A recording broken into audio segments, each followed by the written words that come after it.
Oui, oui.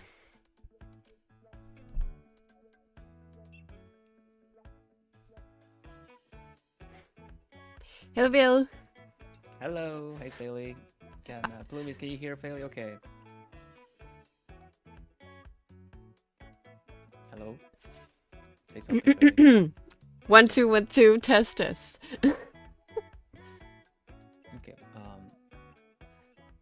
Let's see. For some reason, the survey is not found again. Oh. Okay, never mind. You know what? I'll post you guys later on YouTube as well, so you guys can know. Yeah, I was saying that the Globy, my company has a survey out, so people can voice what kind of merch you would like to see. But yeah, it's a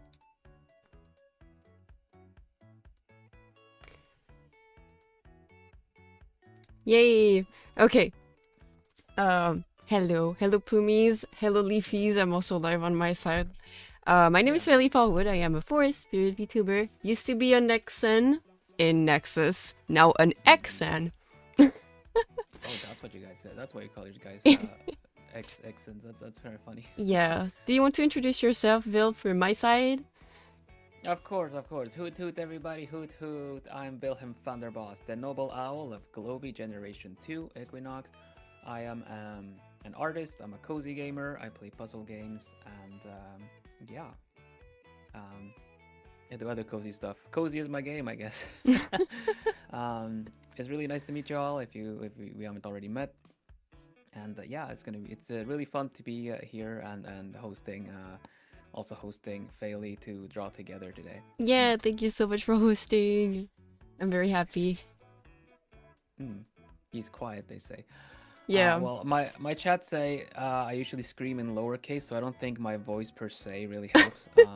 I raised your gain right now. I'll make sure that it is the maximum output they get.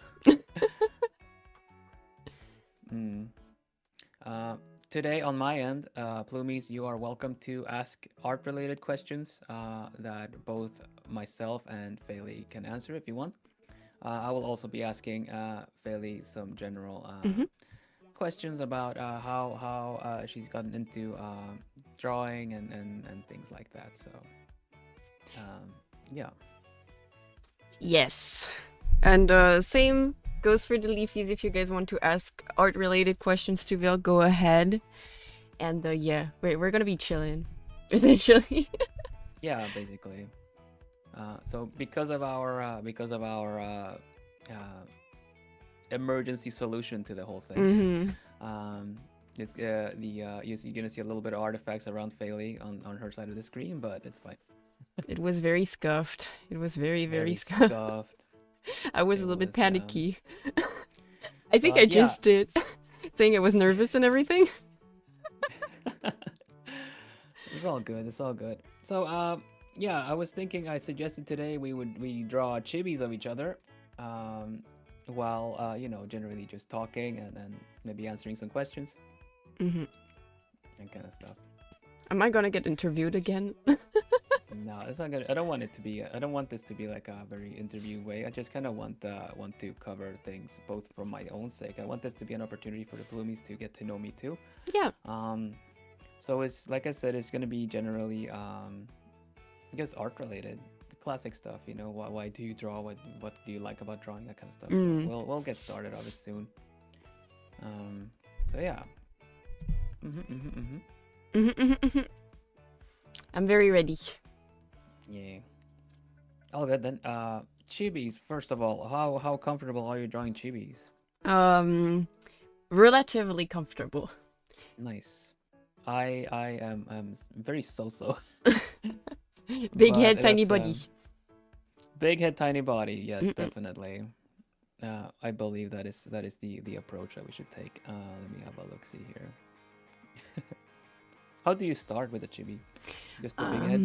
Yeah, most of the time I start with the head for, I would say, most of my drawings, except if I need a specific pose, then I will either start with shoulders or the pelvis. Okay. I'm gonna start with the head.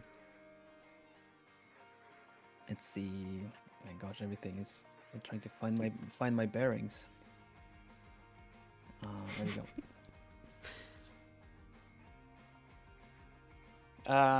Okay, we already got a question, art-related question. When you do a piece with perspective, do you start with perspective grid, or do you do free-handed and then fix it with the grid? On that one, I'd say personally I try to figure it out with my little brain first when it comes to perspective. Then I will use a grid. But since I was in art college, I kind of learned it the hard way. So we had to do like the horizon line and then place our perspective points. I would go insane because of that. I hated perspective class. What about you, Vil? You got formal art education then. Yeah. Classical. Right. I tend to freehand it first to kind of get an idea where everything should go, because I feel like if you lock yourself without having a vision first, if you lock yourself to a grid, it's gonna look stale. It might look stale. It's not going to. So free drawing it first. I tend to on my end, people already know, but I love sketching on post-it notes, small scale, with a ballpoint pen. So really, kind of not really very detailed lines, just kind of get the general shapes in. And then I'll probably try to translate it into a grid. Yeah. So same way of working, basically. I reckon. I've been called a nerd by one of my people in chat. Already. Art education nerd. Gosh, I'm self-taught, but I have done my own studies, so to say, to kind of really learn the way and not try to learn only by doing. Yeah, I don't think it's like really necessary to go to art college. In my case, it was a waste of money. Oh gosh. It was extremely expensive. So yeah. I'm sorry to hear. It's okay. Do you at least feel like you picked up some skills from it? A little bit, but not that much. I've seen more progress like with what I've been doing these days rather than anything else. I see. I realized I need to have a good need to have a better reference of you to do this. Go ahead. You can put all of the references. I do the other way around, first grid first, and I can put the biggest, most important pieces. Okay, Miri in chat does the grid first. I would say I would like to have a horizon line and grid in general, but I will freehand it based off the horizon line and some general point perspective lines, just to kind of see where everything will fit. We got a question about let's see. If I have any experience with different forms of art and which is his favorite to do. I started off as a traditional artist. Generally, everything is just kind of charcoal, acrylics, that kind of stuff. It wasn't until I got my first tablet that I really kind of realized that and found whatever was. I think it was some Japanese community artist that kind of got the whole like potential of how do you say that, the potential of digital art, that put that in my field of vision, so to say. I did however not take a long time before I really found a way to work, because I tried to learn from people the way they do it with sketching and line arts and stuff like that, but I just never could get a good rhythm going doing it that way. So I just I'm a rendering artist. I tend to kind of do very painterly style. Because of that, I implement the what I learned traditionally. What about you, Faelie? Do you have any other art? I mean, you went to art college, you say, but generally. So I started with traditional art. I think we all kind of do, which is a good way to learn, basically. I had a very like academic teaching of art, but as the year progressed in the whole art college thing, I've learned to do animation, I've learned to do comics, I've learned to to clay sculpting. Really? Wow. Yeah, I pretty much did like anything. It was very like there was a lot of polyvalence to it, but I never really got super good at something. Yeah, it's just kind of covering all grounds. Mm, absolutely, but it was like kind of traumatizing because as a painter, for example, as a painter, you have to stay up. You have to stay standing up in front of your canvas for 8 hours straight. Yes. You cannot sit down. You have to move all the time. And Jeez. that was extremely demanding on one's body and feet, especially. Yeah. But No, I I've can totally learned see that. I a can few totally see things. that. I've cool. learned a few things. I just remember having like my back hurting at the end of the day. Yeah, sure. Between your shoulder blades and stuff, because of static posture and stuff. Like, yeah, it's I can see that. Hmm. I feel that too. I've heard that as well when it comes to art education. That if it's like classic art, so to say, then it'll be usually be quite straining, I guess. That's Yeah. the best way to call it. Yeah. Yeah. It can be very straining even when it comes to creativity, I would say. Yeah, I believe it. Because you draw all the time in specific projects, so you don't really have the time to draw for yourself. Yeah.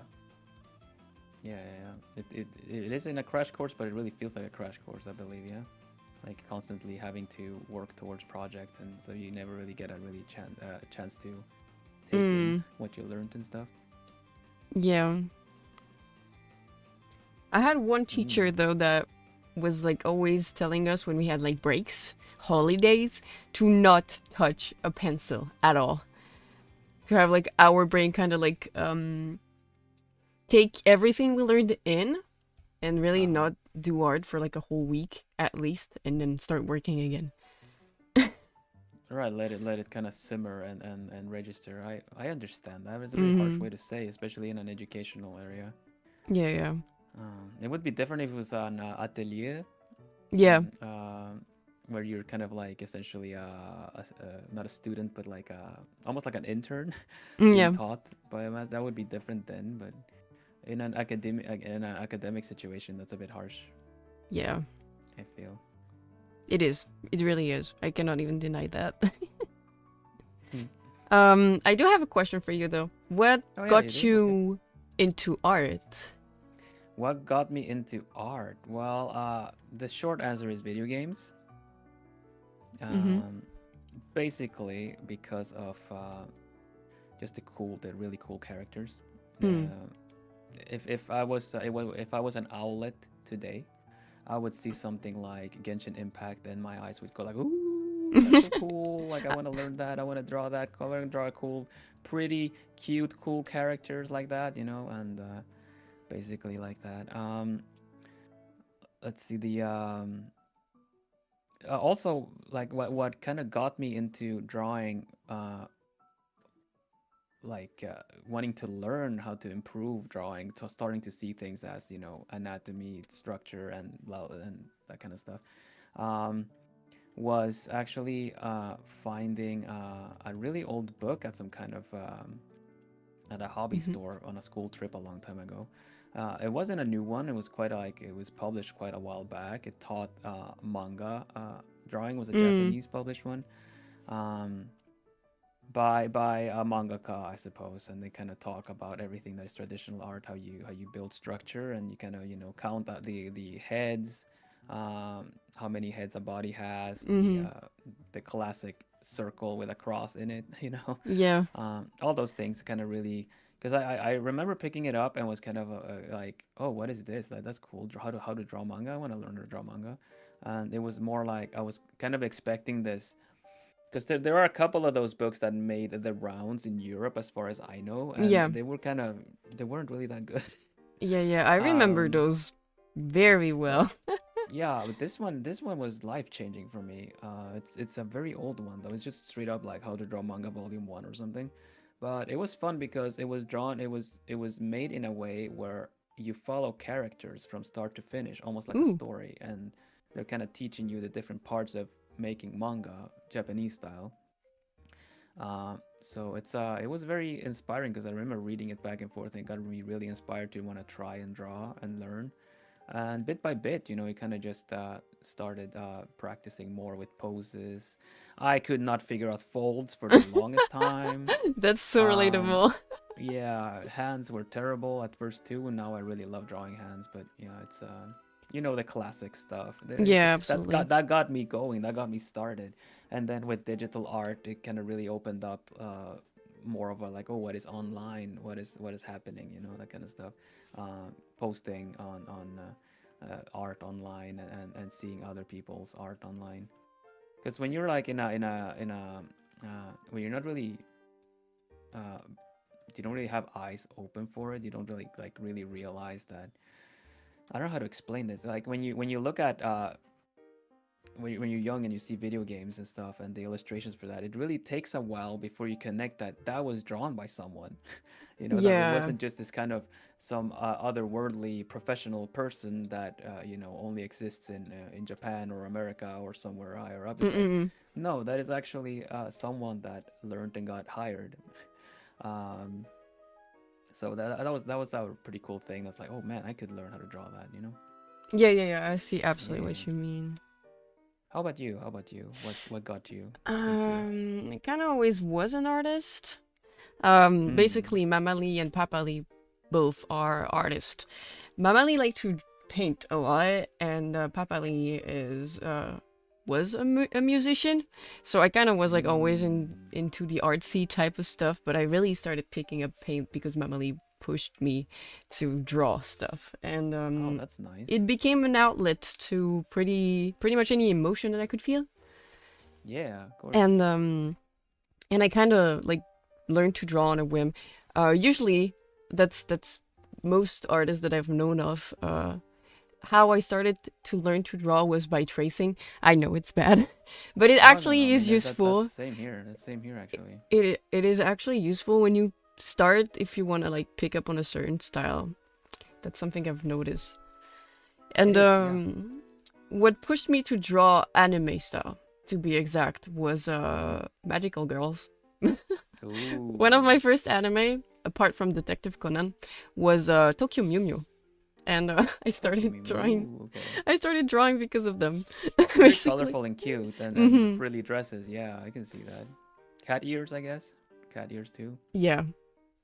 That's nice. For me, it was I know a game that had a big impact because around PS2 era and everything like that, the games were kind of going a little bit more realistic. The colors were a little bit more muted, you know, so you didn't really get this kind of impact of color. Mm. And before Kingdom Hearts, before Yeah. Kingdom Hearts, it was Dark Chronicle, like Dark Cloud 2, I think Mm. it's called elsewhere too. That's beautiful, beautiful cell shaded style that really, really kind of it had the same kind of uh, asymmetry, the kind of how do you say that, like characters that are kind of small but have big gloves, big boots. You know, Yeah. they wear like it goes from very small detailed stuff to big chunky like big weapons or hammers or wrenches and stuff like that. And it also had a little bit of steampunk in it, which also kind of um, it like interested me and everything. So I kind it's of always found steampunk like super inspiring because yeah, like I they feel that. really think out the whole universe is the whole clothing and everything. So I totally get that. Yeah, I liked it because it's kind of almost like functional fantasy, the kind of stuff. It could exist, steam powered stuff and whatnot. I really liked how convincing Mm. it was. Yeah, that's cool. Is there something that you've drawn more than anything else? Is there something I've drawn more than anything else? Characters. I just love drawing characters, and it's because of Yeah, video I get that. games. Because of video games, because of anime. Wanting to make heroes basically was always something that I wanted to do, and Hmm. character design is very interesting when you learn it through professionals in art college. In my case, I've learned it and I've learned how people think and how they develop their ideas. It motivated me so much more to try and get better at designing stuff and characters I see that. specifically. But I do like props too. Yeah, I love drawing props myself. I'm gonna be hosting a prop drawing tutorial next week. Oh. Just getting people started on, you know, the classic potion bottles and stuff like that. So yeah, we're gonna be that's gonna be the art tutorial that I host next week on Wednesday. Nice. Yeah, I really like the once I started understanding isometric kind of angles and those kind of things. It was really fun to draw stuff. It is. It is. Let's see, they're saying I love steampunk so much, the color palette and clothing especially. Yeah, definitely, I love that. And character design has so many aspects. It's super interesting. It is. It really There's is. so much. There's so many aspects to it, and it also the different kinds of characters. What's the sizes, the style. I love that. I've practiced drawing characters mostly, but I don't really have a lot of original characters and such like that. Do you have any fandom that you've drawn more, or that kind of also kind of helped fuel you? If you want to share anything. I'm thinking about it. I don't think I ever gotten into a fandom to the point I would draw fan art, but I have my right. own specific universe. I think I have over like 60 original characters at this point that all have their lore and Ooh. everything. Like with story, comics and stuff too, or Didn't ever do comics, but did like snippets of art of them, and it kind of helped with the whole character design because like every personality that I wanted to make transpire in the designs, I kind of worked on. Basically, I worked on from head to toe what the character / creature was. What personality do they have? So what clothes do they wear? What is their whole like positioning, attitude? yeah, that's cool. Because you have to like we were talking about the many aspects of character design, body language and everything like that too, and facial expressions to really to sell the attitude is also something that's really fun. That's cool. It is. I really liked it. So you had like a big project with your own world where you kind of let you learn and practice then. I also do roleplay, so I tend to play out these characters. Textual roleplay. Oh, okay, yeah. I do know of other artists that also have that do that. It really helps them develop their characters. It's like playing it's basically having like a whole drama prepared, and you develop as you go. So two people are writing a book. That's why I like it. That's how I see it. Okay. That's cool. Yeah. For me it was Vocaloid that really pushed a lot of trying different poses, trying different aspects and styles and colors and stuff. Yeah. Vocaloids. Question. Which was your first Vocaloid song that you ever listened to? My first Vocaloid song that I ever listened to, Double Lariat with Luca. Okay. I wouldn't say it's my favorite, but that kind of was like, I think Luca was the first one I heard. I see. The from pink someone haired. else that was the pink haired one. Yeah, I mean, Megurin Luca. Yep. Okay, and which one is your favorite then? Lily. Okay, I don't know her much. I don't know that song much. The wave, you can look up wave with Lily, and that's kind of like a very good representation of her. Just straight up wave, like a wave of water, you know, wave of something. That's kind of what that Vocaloid sings. Kind of very rock and roll songs, I guess. I'll definitely check it out. I can link you later. Yes, please. Yeah. In my case, I think the first Vocaloid song I listened to, very classic, World is Mine. Yeah. World is Mine, but which one could be my favorite? Oh my god, I have too many Vocaloid songs that I like, and I keep up with Vocaloids, so there's also that. Um, hmm,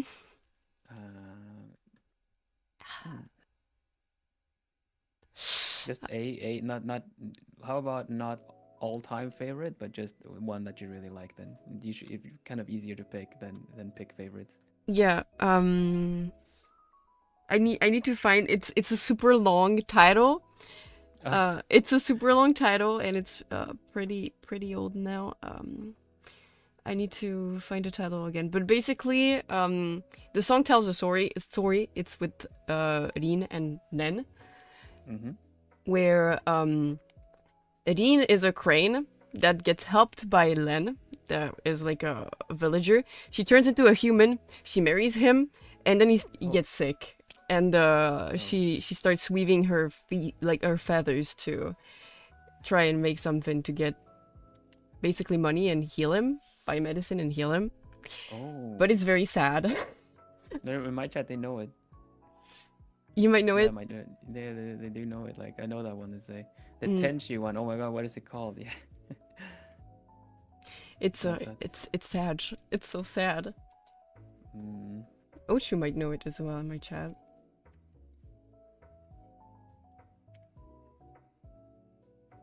I forget the title. I always find it by just looking it up. It always comes back up in my feed in YouTube. But yeah.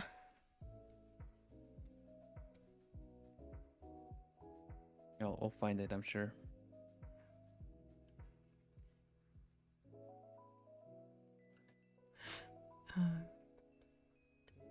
Okay, okay. I think I'm done sketching now. I will do the boop.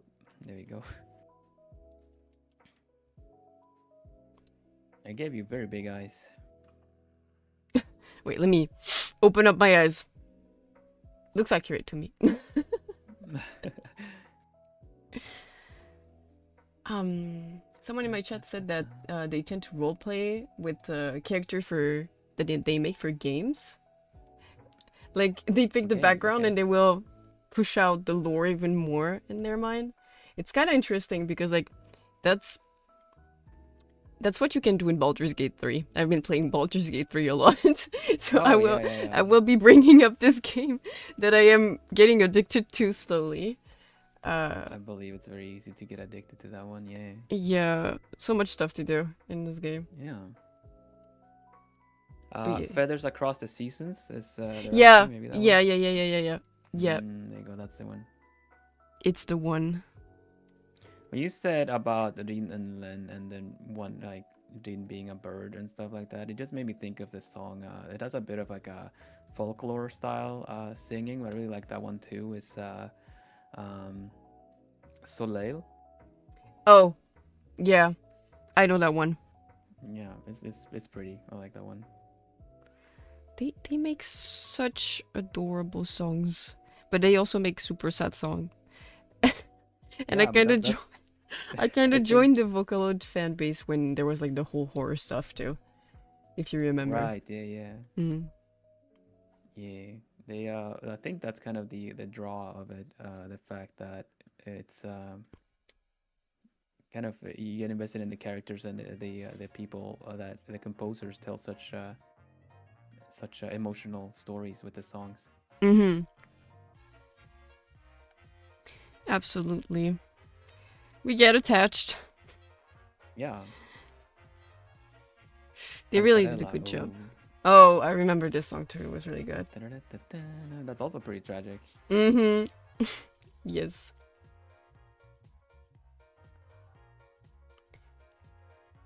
Oh my god, Crow doesn't know Vocaloids. Crow in chat doesn't know Vocaloids. You don't know Miku? You know Miku. Come on, Crow. Miku, come on, who doesn't know Miku? Spricka says, first time I listened to Romeo and Cinderella with lyrics translated, I had a realization that you really can make Miku say anything. Yeah, when they're translated, yeah, for sure. Yep. it got past any checks or anything, because for one, it's Dojin just kind of how do you say that, fan made anyway. Mm. And what's the yeah, and then just the fans were the ones that like kind of spread the word anyway. Mm.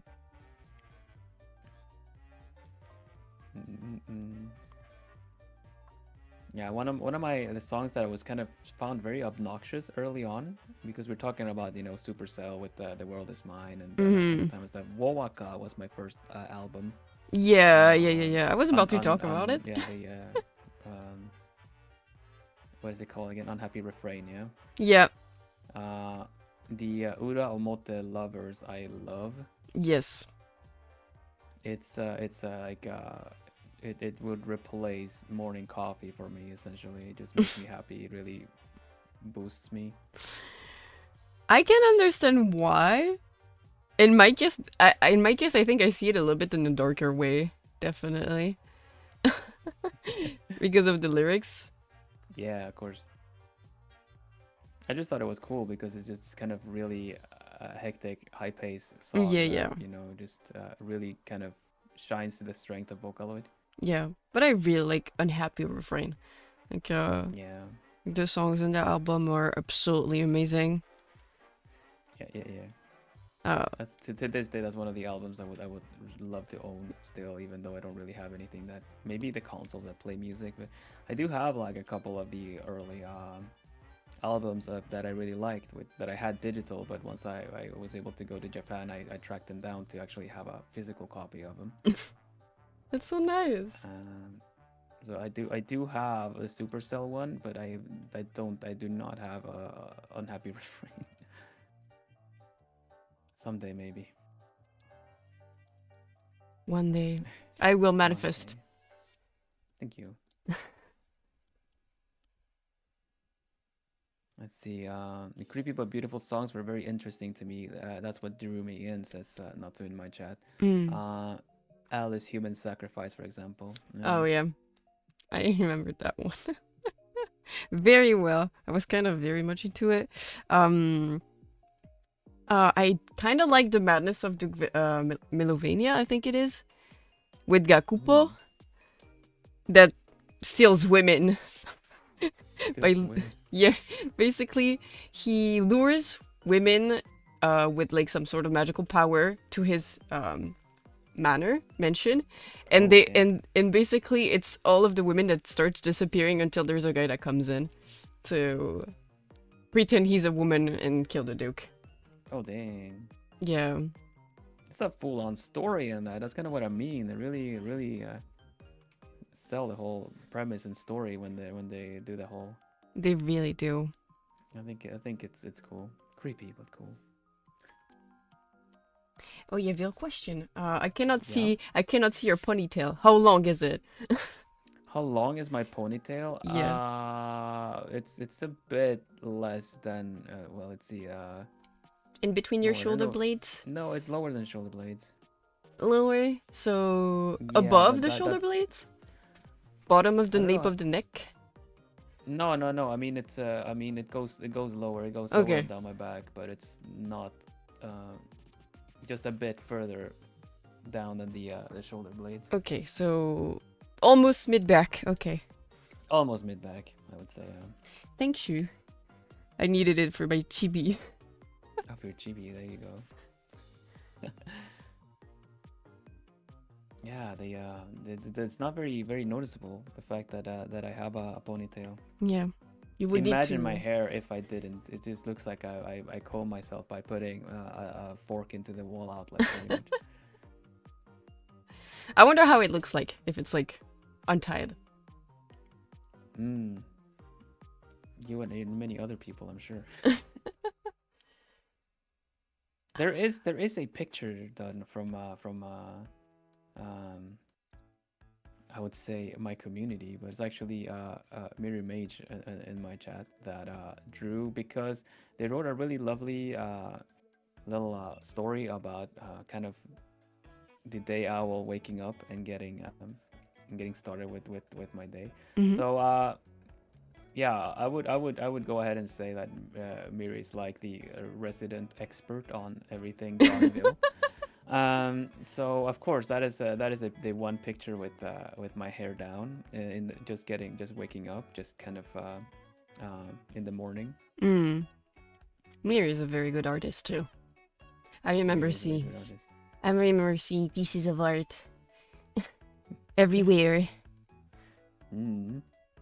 A lot of the Plumies are like very good artists. Plumies are lovely. They're so talented.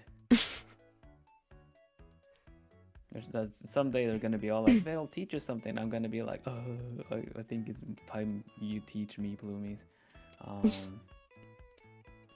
I have exhausted my my well of knowledge. It's your turn now. Would the Plumies braid your hair? Oh, would you, Plumies? Would you braid my hair? That would be friggin' lovely. Braids everywhere. We love braids. Braid would be nice. Braid would be nice. Mm. Thank you, Crow. He's saying Someday, that Plumies, maybe you can braid my hair, yeah? he's saying that the drawings are amazing looking already. Oh, thank you, thank you.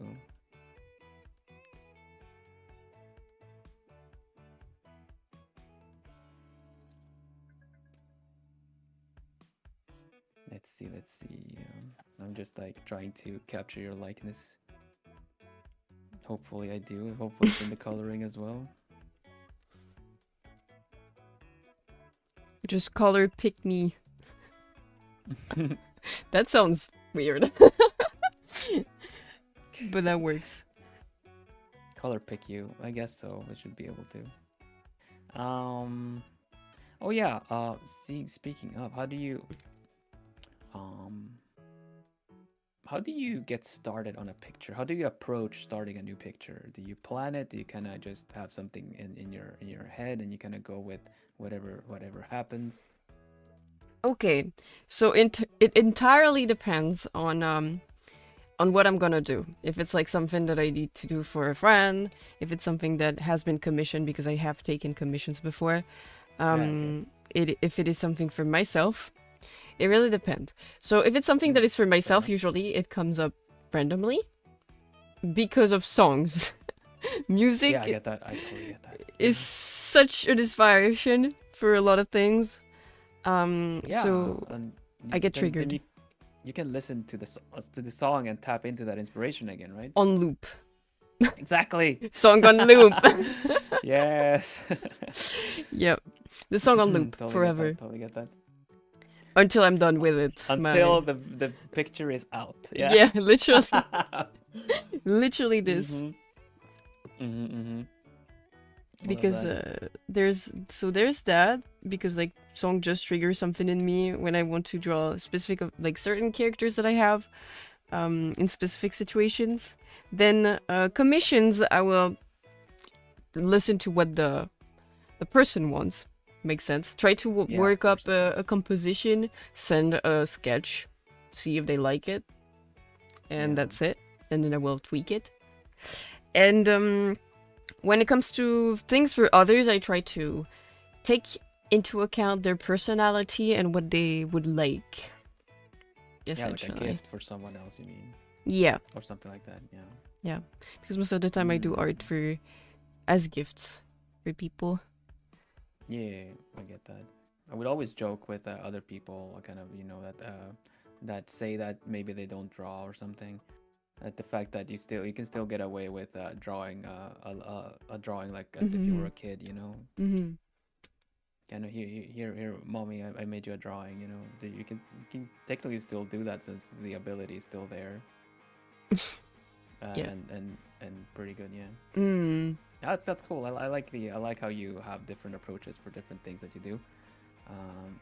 Definitely agree on it. I will. I try to whenever I do art for stream, because I will approach art on stream different from art for myself or art for commissions and stuff like that. On stream, I tend to plan it out a little bit more just in structure, but not always what I am going to draw. So sometimes it'll just kind of take shape on its own. Try to match a vibe or try to reach something. I would feel like if I do something with a bit more time and take my time with it, I might do more thumbnails, do more sketching.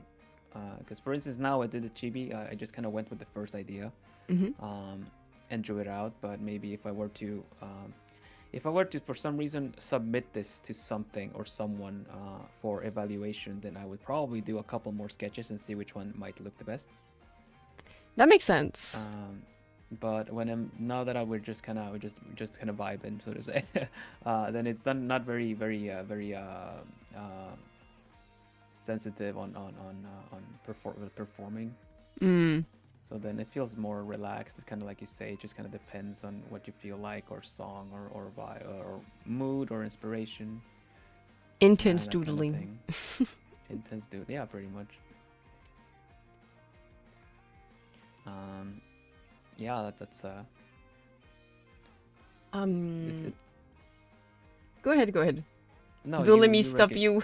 You do recognize that that the different kinds of pictures require different kinds of approaches. Yeah, completely. It needs adaptability, as we did for this stream, since it was very scuffed. Oh my goodness! What is it? Is it still scuffed? Let me Oh, have a quick look at this. I'll let you check. It is still scuffed. It is still broken. It is still broken. Yeah, it never fixed itself. Welp. Crow in my chat said, music is everything for me. Stress relief, motivation, blocks out the bad sensations from other sounds. And Matt said, I'll trade you a song for a doodle. Yes. A song for a doodle. I agree for both of these statements. Music is love, music is life. Yeah, music is very important. Let's see.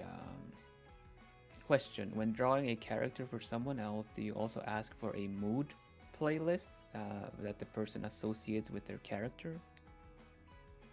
If there is one, yes, I will. I do know a lot of people do like character-specific playlists.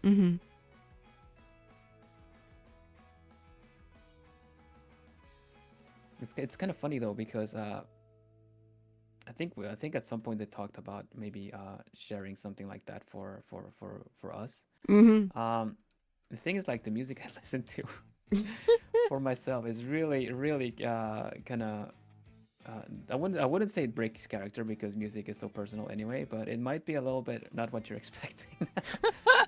I listen to pretty much everything. Yeah, I mean, I do too. So even if you think I won't listen to a certain type of music, I will definitely. Fun fact about me. Sure. I did went to rave parties in Europe. So I'm guessing you know what type of music goes in rave parties in Europe. Forest spirit, Raven. There you go. But yeah. No, so I get you. I totally get that too. I do listen to like for Vocaloid, it went from the usual kind of the kind of classic songs that you would hear that kind of would be popular, but then I found the subgenre that was Voca Trance. And that kind of always gave me a little bit more mental images for like inspiration and things like that too. So I really like the kind of dance heavy bass music whenever I'm drawing. It really fuels me, just for a specific part of it. When I'm sketching and when I'm kind of bringing out the idea, I like more high energy music. And then when I'm just rendering out and coloring and doing the rest, it's a bit more relaxed, really. I get that. Yeah. I tend to listen to the same song on loop. For real. I never really change the music I do if I draw a specific thing that I have like the idea of, because I lose the mood that I am in if I change the song. Yeah, I get that. I had to adapt for when doing art on stream, of course, because copyright does not allow for a lot of things. Yeah. And, I tend to like to. It's a weird way of saying it, and Plumies might recognize, but I like kind of being exposed to the same thing as my audience is. Mm. So I don't really believe in having one looping song and then I'm listening to something completely different. You know, it's a bit unfair. I kind of want to, Yeah. because it'll let me gauge the mood and the vibe of what I'm doing too, and we're all along for the same ride. That's kind of, but so yeah, I would loop songs up until I would stream art, I guess. Yeah. Mm. That is totally valid. And that is a pretty nice approach. I do like that. I always do say that I'm my first kind of whether or not something would be interesting or fun or something like that, that I'm really the first line of kind of not necessarily criticism but impression, I guess. Mm-hmm. So I try to do content that I would enjoy personally, and then hopefully other people would enjoy that too. That makes sense. That makes a lot of sense. And I do believe that if you do something that you enjoy, people will feel it indirectly. Oh, So- yeah, that might be true, yeah. They feel it indirectly, and you have like more of a like happy mood, I would say, that tends to attract people. So I think it is a priority for you to actually like Yeah, do what you want. The passion is contagious or something like that. Yeah, the Mhm. excitement. Yeah. I get yeah. that. Could be, probably. Nice. I'm glad it makes sense. I didn't know if it was. It does. I'm still thinking of the cozy Jump King stream. Cozy Jump King. Heck yeah. Oh my gosh. Totally not PTSDing thinking about it. Not at all. For those that Absolutely don't not. know, I did a cozy Jump King stream. I did ASMR, like it was a binaural microphone, and yeah, just playing Jump King, challenging the rage that is Jump King by seeing if my cozy was stronger. And ultimately, I don't know which one won. Plumies, do you know which one won? It was really cozy though. Mission accomplished. Okay, so the cozy defeated the rage. There we go. The cozy defeated the rage for sure. Also, hi There you go. Elise! Going good. Collab going good. We doodling. And And- if you're doing, my chat is also confirming what we're saying. Like if you're doing something you're not passionate about just because it's popular, you can really feel that in a person. Yeah. Mm. Passion is contagious, as we said. Boldly, yeah. They call you Bloomies. They call Faelie has this horn on her head, like that I've drawn in here, right? But she's not wearing it right now because it scuffs with the with the background images and stuff that we're trying to overcome this scuff, right? But then yeah, the oh, this is a fun take, by the way. She gets called bald. Yeah. But I was gonna say, I thought for a moment I thought there was some Dutch in your fan base, because what do you call your fan base? Leafies. Leafies, which I thought was really cute, and I'm sure other Dutchies in chat will agree. It makes sense because it's so punny, it's so nice because you are a forest spirit, so Mm-hmm. it makes sense. Leaves. But in Dutch, that is kind of like a pet name for like sweeties and stuff like that, cuties. Yeah, I remember you mentioned that I think once in my chat, and Yeah. and I was like, that's actually a super nice coincidence because it's so cute. But leafies are so Yeah. sweet, so I kind of like this accidental coincidence. And there's also the whole anagram part with Faelie and Leafy. Yeah, that's true. It's based on an anagram. Mm, mix and match letters, and it made a word. Let's go. Nice. Yeah. That's the best way to go about it. People feel the energy of the streamers, so when they are enjoying themselves, it makes the stream better for the audience. Agrees Jamie in my chat. Yeah, it's really fun to see someone that is enjoying what they're doing, regardless of what it is, really.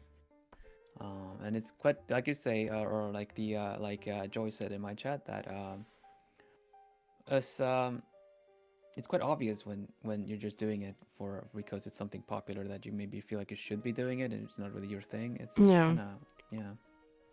I'm not against playing popular games though. No, of course not. Especially since like the newest one these days it is Hello Kitty Island Adventure. I really want to try it out. It kind of looks like Animal Crossing. It kind of does. So I'm kind of like curious about it. Some fear of what some people call FOMO games, fear of missing out games, can be pretty good, even for cozy gamers like us.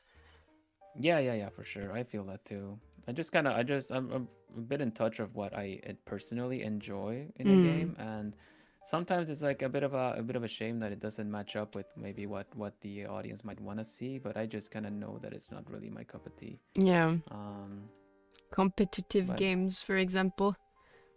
Yeah, like I'm not. The thing is, like, I would enjoy them, play them to my own leisure. But if a game takes attention away from chat, I immediately veto it. Because I always feel that I want to be present for people that take the time of their life to drop by and hang out. So, that's so sweet. If I'm playing a game that just completely has me miss out on someone taking a while to say hello, and then they kind of just get discouraged from it. Could be a person that has been lurking for a long time and finally says something, and I miss that moment, and that could be an active chatter or someone that integrates with the community and everything, but then maybe they would feel self-conscious about it, that I didn't see them and they don't want to do it anymore. So I would really be sad if that happened. I'm tearing up a little bit because I find that so sweet. Oh, that's so nice of you. Oh, thank with you. The freak. I always get emotional when I say that. Kind of time is our most valuable currency. You can't really buy. It really is. Back. It really and is. The fact that people take the time to spend their their time with us is magical and lovely to me, really. Yeah. I totally understand your point of view. I'm glad. Elise said, "Don't tell Vilhelm the laptop story. It was not a laptop, Elise. It was a desktop." The laptop story. Hello, Elise, by the way. It is something that was mentioned recently in another stream by Ochu. And it's when I got interviewed. I had a very bad case of gamer rage a few years ago. Okay. And I happened to play League of Legends quite a lot. Like 15 hours a day. League of Legends? Yeah. Okay. And what happened is that it was like 10 years ago. Please don't judge me. What happened is that I'm just kidding. I kind of freaked out because I lost a lot of like frame rate. My computer had an issue. Ooh. So from like the usual 30, I went to 4, and it was stuck like that in the middle of a game. So what happened is that I kind of freaked out because we were losing because of that. Punched my computer. My computer black screen. And then I threw it out the window. Out the window? Yeah. How many stories? How far? How tall? It's 1 story tall. So. Oh, that's still plenty though. Yeah. Dang. I kind of. Dang. I need the was it like 2-handed overhead throw, discus throw, or was it just however it went? More like discus throw. So it went. Yeah. Okay. Oh, basically, with both my arms to push it. So. And was it your desktop? You said? Yeah, it was an actual desktop. Oh dang! That was like still stuck in the whole laptop thing. But no, it was a desktop. That was, the big square thing that is pretty heavy. Oh dang! Square. Okay, I'm just gonna picture you like friggin' Hulk smash, raging, just like. And then. I mean, Hulk works. I am green themed after all. But would you call the throw? What would you call the throw? How would I call it? If it's a special move, we obviously this was 10 years ago or so. It was a while back, yeah. Yeah. Yeah. So since then you've mastered the throw. So any enemy that does it, you just do the throw, right? You just kind of like, I will end you, and then you just grab it and then you throw them. And you're Faelie so boulder strong. smash. Faelie boulder smash, dang. But it's also like a throw that it's an attack that actually has function, because then if someone's like, oh, my ball is stuck up in the on top of the roof, then you kind of just go like, what was it? Faelie boulder toss? Faelie boulder Computational smash. throw, they said. Computational throw. Okay. That's pretty nice. So you're gonna go like, yeah, you're just gonna computational throw and just launch people. Oh my god. You're Berserker. gonna save lives. You're gonna, yeah, you berserker throw. You're gonna save lives with this someday. I could throw people out of burning places Yeah. to save Or them. into burning places, depending on if it's an enemy. Yeah, that too. Ellie said that she's scared of me. Clearly, she should be. Is Elise shorter than you? No, she's actually taller. Oh, even better then. Then it obviously the computational throw, the berserker throw, increases with taller objects. So you actually throw. Yeah, it must have a function. It must have a buff, a boost, exponential thing. So it doesn't work on leafies, because leafies are nice little small leaves. So Yeah. you can't throw them far, you know. Leafy creatures. Yeah. Very small, very round too. Oh, cute. Elise called me a chihuahua. And the crow thinks Rage Lee sounds adorable. Did she call you a chihuahua or me because I was talking? Me. Oh, okay. Because I'm tiny but aggressive. Tiny but aggressive. That's a whole stereotype that people have on chihuahuas. Yeah, chihuahuas can be lovely. That they're tiny but aggressive, but yeah, they can be very nice. I do agree with you. I never had any issue with chihuahuas. But yeah, she calls me that because I'm tiny but aggressive. I don't find myself aggressive, but I guess I can be scary, I suppose. Just this is the stern, intensive presence. Yeah. Staring of into that your soul. I can throw you essentially if I wanted to. If you don't behave, you will be thrown. Yeah. It's fine. I have feathers. I'm light. Do you have a special attack, Vil? I have a lot of special attacks. Oh, really? I can't think of anything in particular right now. Bloomies, do I have a special attack? It depends on the Vilsona, I guess. I've discovered that you have a Princess Sona. I do have a Princess Sona. Princess Vilhelmina. I discovered She's, that yesterday. Yeah, yesterday? Yeah, Yesterday? Wait, what? yesterday, yes. I was watching a VOD because I missed one of your streams. And So she it's appeared. it's the actual updated one. Yeah. The actual. Yeah, with the tiara. Hello, everybody. Yes, it's Princess Wilhelmina. It's so nice to meet you all. Hello, Milady. Hello, Faelie. Oh, goodness.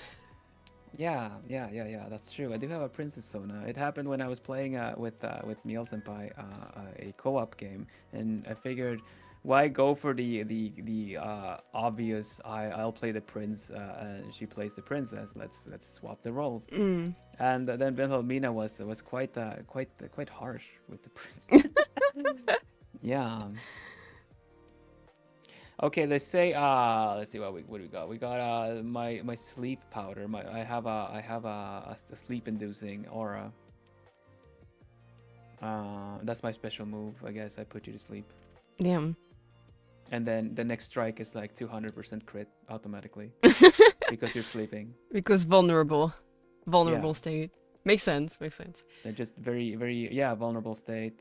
So yeah, you just kind of speak sweet nothings, make you fall asleep with a softer voice and making sure that you know that everything's gonna be safe, and then you just kind of scissor kick, like with your whole with your whole weight, like, "Pah!" I'm just kidding. Yeah. Oh, wait, German suplex? What a German suplex, that would be excellent. That would be amazing. German suplex makes sense. Is that gonna be like the the combo attack? If we're like in the same party and you do the computational berserker throw, and I kind of do the suplex. Or... Yeah. That, oh my god, I want to see that in a video game now. Yeah, I have a bunch of different songs that I listen to, and one of them was very much like retro RPG battle theme thing. So that just every time I play that song, it makes me start wanting to say like one-liners when you would hear in a battle. Yeah, I see what you mean. That's how we just started doing a lot of silly stuff. Vil's special attack is Someday Plumies. It's an S rank enemy distraction. Yeah, Someday Plumies. That catches everyone's attention. It's like a taunt, when I get all the everyone's eyes on me. So Nice. you have to place units, like you have to put you right in front of someone on the other side, and then I do that, and everyone turns my way, and then you can do your throw from like with from the back. So you have extra damage. performance abilities. Performance is that what it is? Okay, cool. Yeah, you gotta do that. You're a bard. I am a bard. You pull out a performance and people will watch you. Oh yeah. The full distraction thing, and that's how Plumies can go and perform the heists when I'm just pulling attention to me. No one suspects the little fluff balls that are the Plumies. They're very cute. Very huggable looking. It does fit a bard, they say. Bill is so bardcore. I love that. I've only sung one song. I have only sung one song. You're now bard coded. I'm bard coded, it seems. Okay. It's just the charisma. It's like the automatic charisma and bardic knowledge, I think.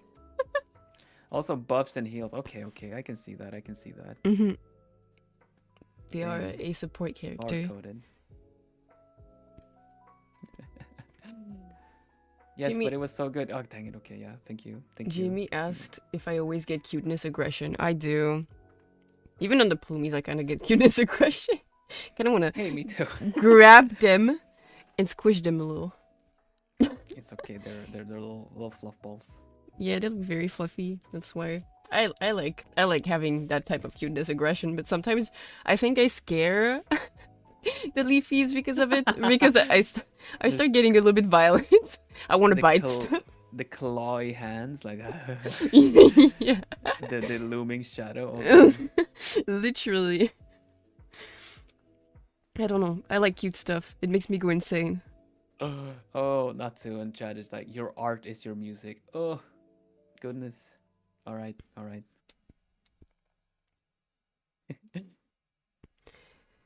Bard coded. No, I can Bard see it. coded. I can see it. It seems so. Do you have Baldur's Gate, Phil? I do not have Baldur's Gate. Damn it! I know of Baldur's Gate. My song I sang was even a Baldur's Gate song. I should try to make you in Baldur's Gate. Oh my gosh. They get to be in Baldur's Gate? If you want to, yes. Dang. I haven't even thought about that. You can make it, I guess. Oh gosh. Did you know like Plumies have made Plumie plushies and crocheted Plumies? Oh my god. If I show you the crocheted Plumie, you are I will explode. To yes. I will explode. Violently love. Yeah, I think so. Do you think that the leafies would eat the Plumies? They're kind of crazy, so I can see that. No, they eat my sandwiches. They wouldn't eat the Plumies. I make sandwiches for them. They won't eat another fan base. Damn. Yeah. Leafies are frogs, but like empty. Leafies are frogs? Dang, Yeah, okay. But Yeah, like that's true, empty they looking frogs. They're like Em- balloons. Oh, that's funny. You see the one scene in Shrek where, Yes. where he inflates the my frog mind went there. immediately. Direct. Yeah, yeah. I think. So basically that's that. But they kind of like I had a chat with like last time I had a stream. And I just realized my hand is not showing. There we go. Okay, go on. Sorry. I could make Leafy's night lamps. Since they're I could put fireflies in them Oh yeah, yeah, that's true. and have them as night lamps. Oh my god. One of my Did leafies want to you- eat plumies. No. No, Why? Sprika, no. Why would they eat plumies? I guess There's a they'll... lot of emotional value, not a lot of nutritional value. That's very true. Hmm. But plumies can plumies. Well, you know. Okay, so you know the deal with the Legend of Zelda that if you attack a cuckoo, Mm-hmm. you'll get attacked by the rest of them. Mm-hmm. Might happen. Swarmed. Yeah. Sprika said yummy emotions. It's I like I guess he said, we're just wants emotion. 80% feathers though. Yeah, exactly. 80% feathers. And the rest is love, I'm guessing? Yeah, likely. The rest is just straight up cuteness. It's condensed cuteness.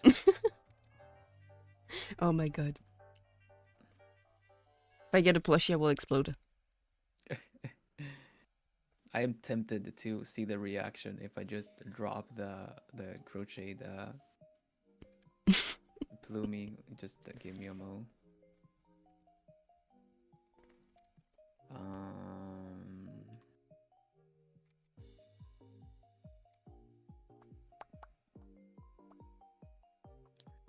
I gotta. It's gotta be illustrations, or maybe just hashtag plumies even.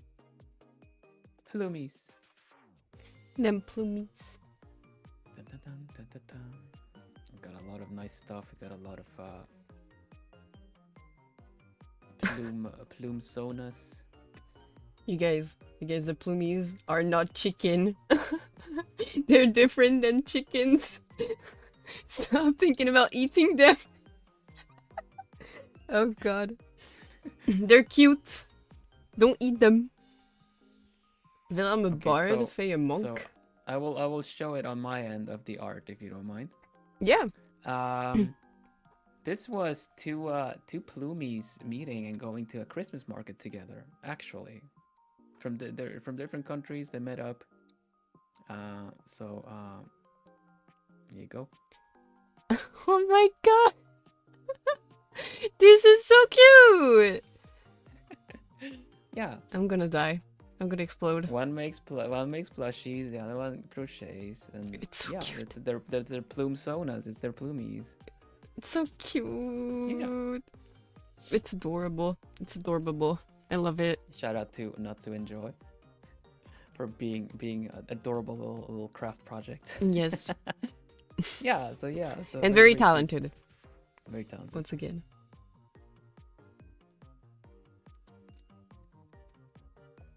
I wish I could as the keeper of the plumies, I guess I wish I could take credit for it, like, oh, they get it from me, but no. they are amazing. They are very much amazing. Very talented, very skilled. Give me your skill, guys. I want to crochet too. I want to learn crochet. Someday, plumies, I will learn crochet. See, everyone just turned my way. Quickly, do your thing, attack. Computational throw. We gotta change the name of that.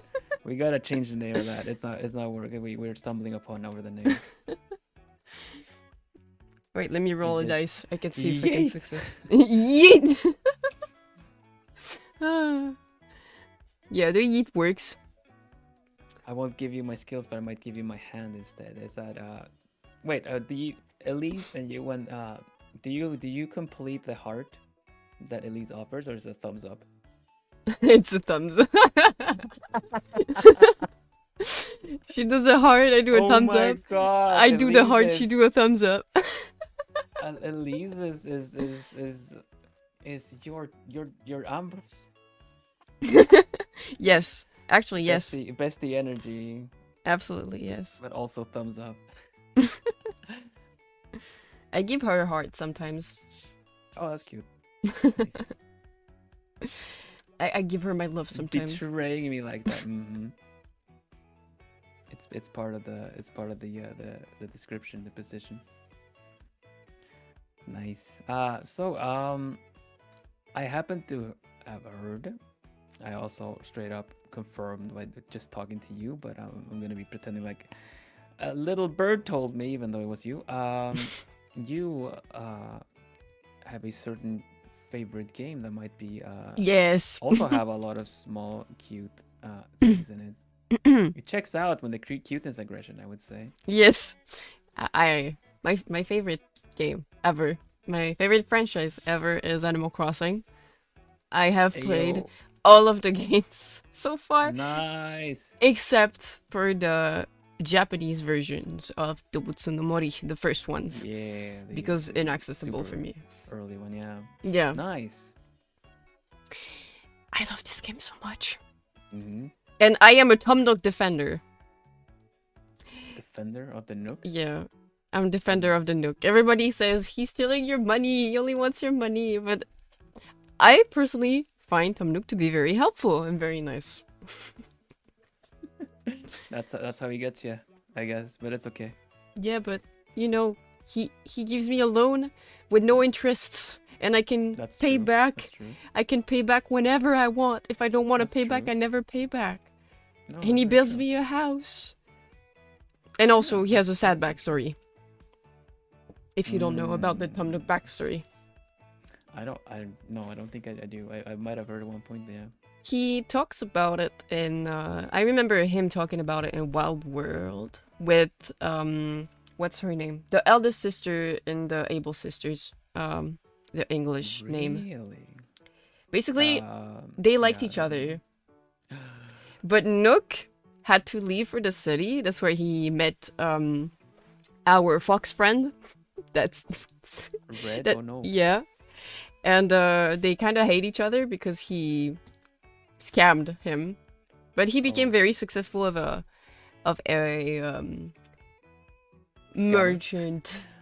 No, Yeah. Nook, he became a very successful like commercial person, and he came back afterwards. But it had been so long between him and the eldest sister of the Able Sisters that they kind of like lost sight of each other. Oh, so tragic. Yeah. Dang. So they never really got back together, and it makes me sad. Boo. Tanuki and foxes are always mortal enemies since the beginning of lore. I guess so. That's very true, actually. Jokingly so, I guess. Yeah, well, I would say I was quite impressed by your animalese. Oh, you want me Yeah, to do that? definitely. Yeah, I want to say. Oh, just before you do it, I would say, Plumies, attention, please. You see, you have people that go like, oh, I speak animalese, and go, you know, you have people that go that, and they have people that actually sound like animalese, like Faelie here. So, without putting too much, just do what you did. You just do it casually. Okay. Let's go.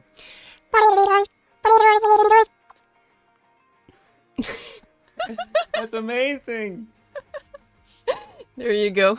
It's so good. You even get the kind of the kind of recording quality. More please. I don't need to hear more. Okay, one more. Yeah.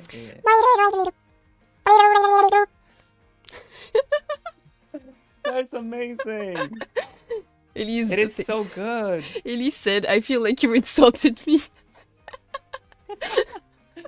It is exactly what they're saying that it is exactly what it sounds like. It's yeah. Oh my gosh. The Jamnuk just perfection of the called you. craft. Jamnuk just called you about your car extended warranty. Yeah, that's amazing. That's amazing. Good job on Thank mastering you. that. It's I played too much of the game. I don't know. You get the freaking recording quality. It's almost like you'd be like, oh yeah, this is what they sound like in Wild World. This is what they sound like on GameCube versions. I cannot do the low, like deep low voices. Some of them are like. Oh yeah, that's true. So it's super hard to do it. But the normal voices I can do. Yeah, you got my plumies flabbergasted. I'm telling you, it was crazy good. Good job. Thank you. Pachi. Thank you so much, and thank you, chat, for thinking that it's good. Both chats, the plumies and the leafies. I got congratulated. I'm not used to it. They're all like, I feel like when we first heard Vil's text-to-speech voice, yes. Wait, do you have a text-to-speech voice? I have a robot reading voice, and it also has this kind of recording quality thing baked into it, so it kind of sounds like it's scratchy, but it's just my voice doing it. Let me just have a sip. Hydrate. Okay. What should I say? Should I just repeat what you say in my voice? If you feel like it. You can read my chat if you need to. You can read your own chat if you need to as well. Let's give Mitsuru and Oshu a little bit. Then we got Joe and people in my chat. Okay, let's go. Oh, the pressure. I think Tom Nook just called me about my car's extended warranty. Oh my god! Ayo, it's really cute, Miss Faye. Oh my god! On my side, it's I can just see Isabel greeting me for the day. Clap. Do we hoot or snap? We floof. There you go. Oh my god, that is so good. Damn, that is so good. On point. I don't really know how to really vary the voice much, but it's kinda like that, I guess. Yeah. It's it goes ups and downs, yeah. It is so good. It kinda reminded me of the Mii's in Tomodachi Life as well. They kinda speak like that. Oh really? my god. Tomodachi, I don't really know what they sound like. They kinda speak like that, like with the text-to-speech type voice. Do they actually speak? Yeah, they do. Oh, okay. Oh. That was so good. That was so you. good, oh my god. The leafies are baffled. Oh, thank you. Pachi. Thank you. It just has this kind of raspiness to it that I recognize also, like when you were doing your Animal Crossing. So this just sounds recorded somehow. It's so good. Oh my god.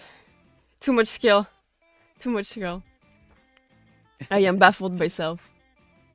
Nah, nope, I'm dreaming. You weren't. Yeah, I love doing impressions. That was just one that I kind of stumbled upon and just decided to keep practicing. So it's a fun one. I am flabbergasted. That was so good. Thank you, Joe. Yes. I agree with Joe. Now we just need someone who speaks fluent Simlish. Oh, goodness. Welcome, Joe. Thank you for watching. Yeah, Joe is just a very nice ball of energy. I say ball of energy, but because it was Plumie as well. But yeah. Hadouken. Yeah. Energy ball, straight up. Literally.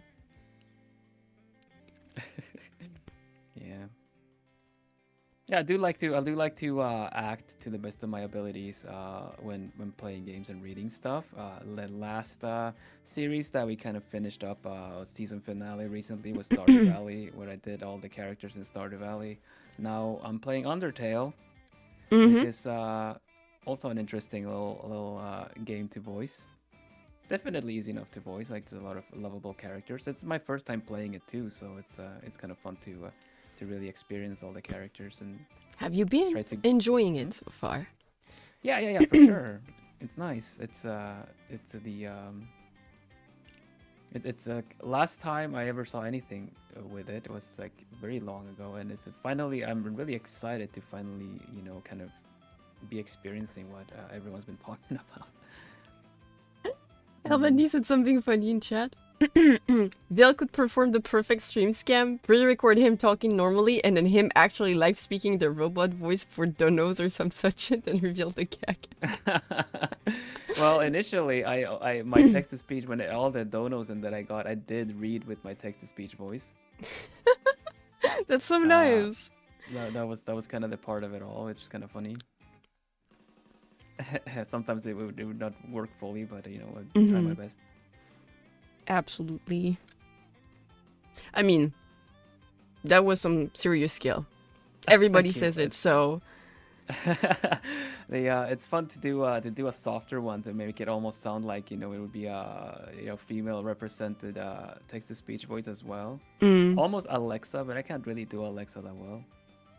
Like, oh, okay, softer voice. Hello. That kind of stuff. That's crazy. I never met someone that was like that good at doing that voice. I am baffled. In very much positive way. Same with the animalese, I gotta say. A lot of people are good at it, but that was like, I don't know. If you see good impressionists, and then you have someone that you kind of like, is that the actual artist? Yeah, I get that. I get what you mean. That's funny. Nice.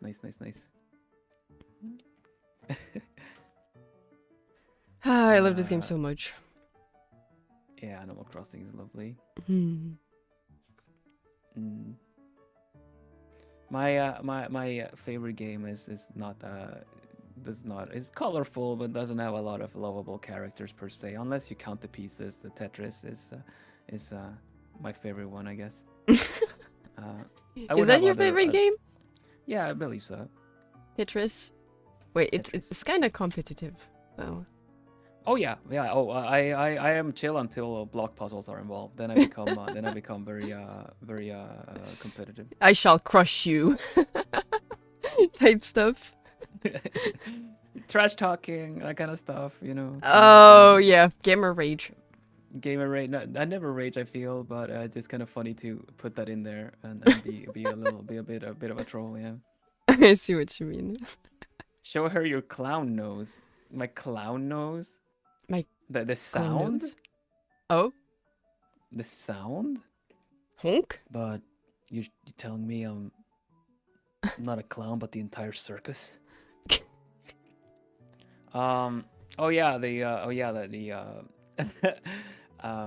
Umi was talking about like being we had the Batsu Tetris. It was a Batsu that was like saying honk honk at the end of every sentence, right? Mm-hmm.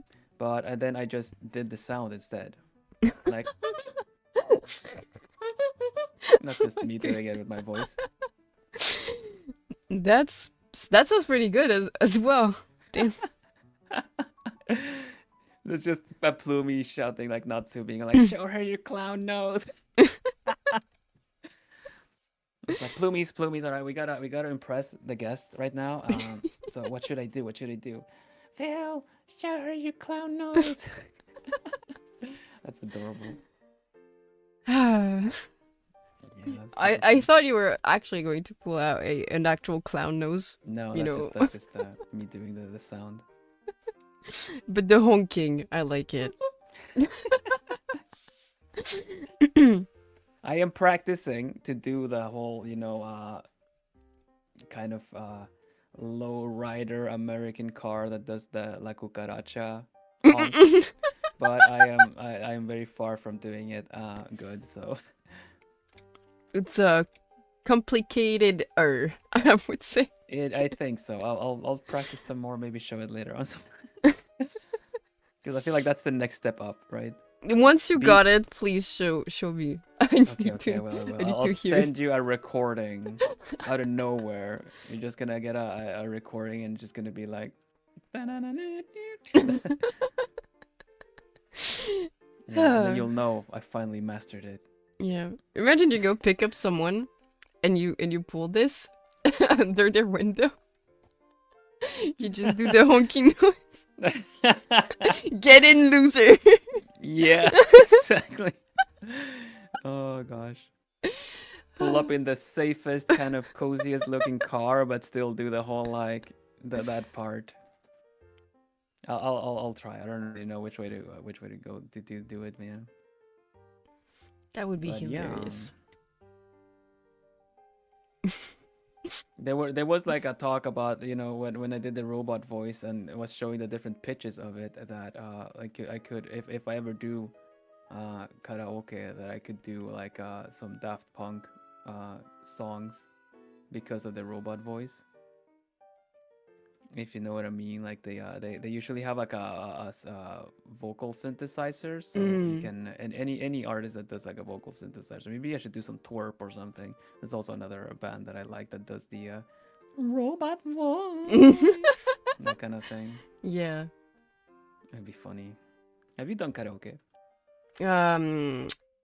Not on saying no, I've not. not on stream. I'm too shy to actually sing. Oddly enough, I'm stuck. I just saw it and I'm stuck. I froze. Are you stuck? Oh, you froze. I froze. Oh no. I don't know why I froze, but I froze. Let me see if the thing is working. Yeah. I'll let you check. Look, it is not working. It's dead. VNet is dead. Why though? I don't know why it's not working. Ugh, it's terrible. We gotta reboot. We gotta reboot. Reboot Miss Faye. Act you never complete my hearts again. Yeah, Elise is like, hacked. You never don't complete my hearts again. Oh gosh. I'm brokenness. Oh wait. You broke it all. Gonna do this. Harder, better, faster, stronger. I am That was the song, legitimately yeah. broken. What is going on? I exploded. Hey. Too much cute plumies, I guess. Yeah, I legitimately exploded, and now I'm here, staring.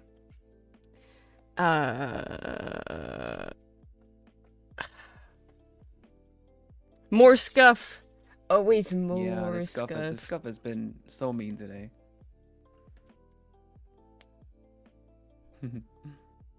Ow.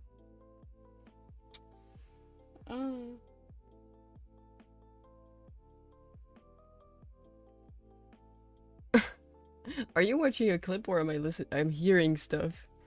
Are you hearing stuff? Yeah. What? I am hearing stuff. I am hearing the beginning of the stream. Okay, there we go. I know why. I'm not watching anything. I know why. I don't know why it came here. Okay, there we go. I am not hearing stuff anymore. Man, they Why did it do that? Thank you, Elise. I am very much frozen. Oh my god. How can I fix this? I don't think I can. I think nice cozy fireplace. I think I exploded. Uh-oh. Give me 1 second. I'm gonna try it and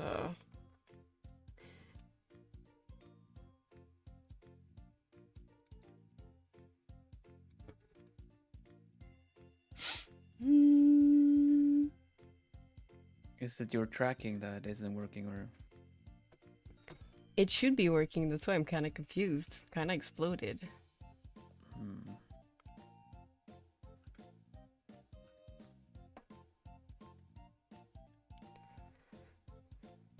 More scuff. Always more scuff. Yeah, this is the way, bro. This is the way. It's not a stream without scuff. Thank you, Elise, for hanging out, and please take care of yourself. all the cute from earlier caught up to me. Yes. It appears so. It appears so. I actually exploded now. The hack was way too powerful. Yeah. At least it's like, well, I gotta go now. I've done the damage. I will not unhack you. R.I.P. Or like, oh dang, it actually worked. Better run. This is the way, the scuff way. Yeah. Do I have to reboot this? I think I will have to reboot it. Is your screen capture for the art also? No, technically you should still. Oh, it's working. Yeah, it's still working. Okay. It's just YouTube Studio that apparently exploded. I gotta. Is it really exploding a lot? Yeah. It's been exploding a lot lately. It has been.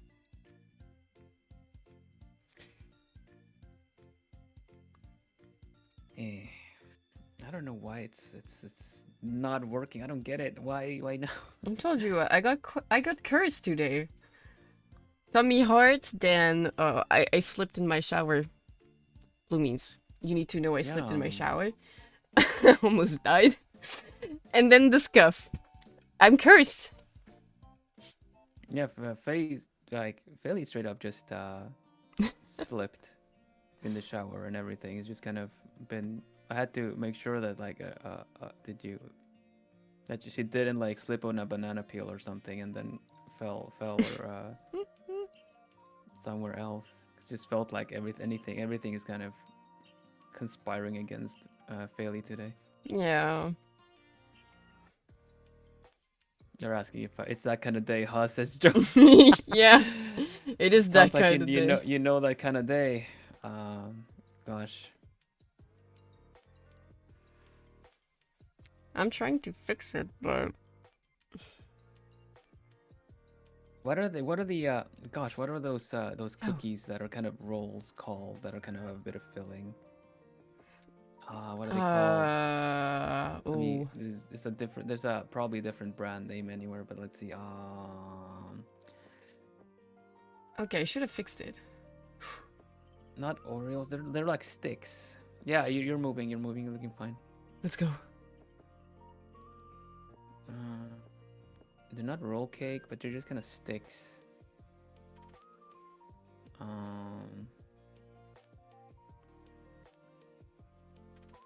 She's alive. She's alive. I live. There we go. That was 2 times. You're kind of mixing with the background when you turn dark. Because I do. Thank you for all the compliments, by the way.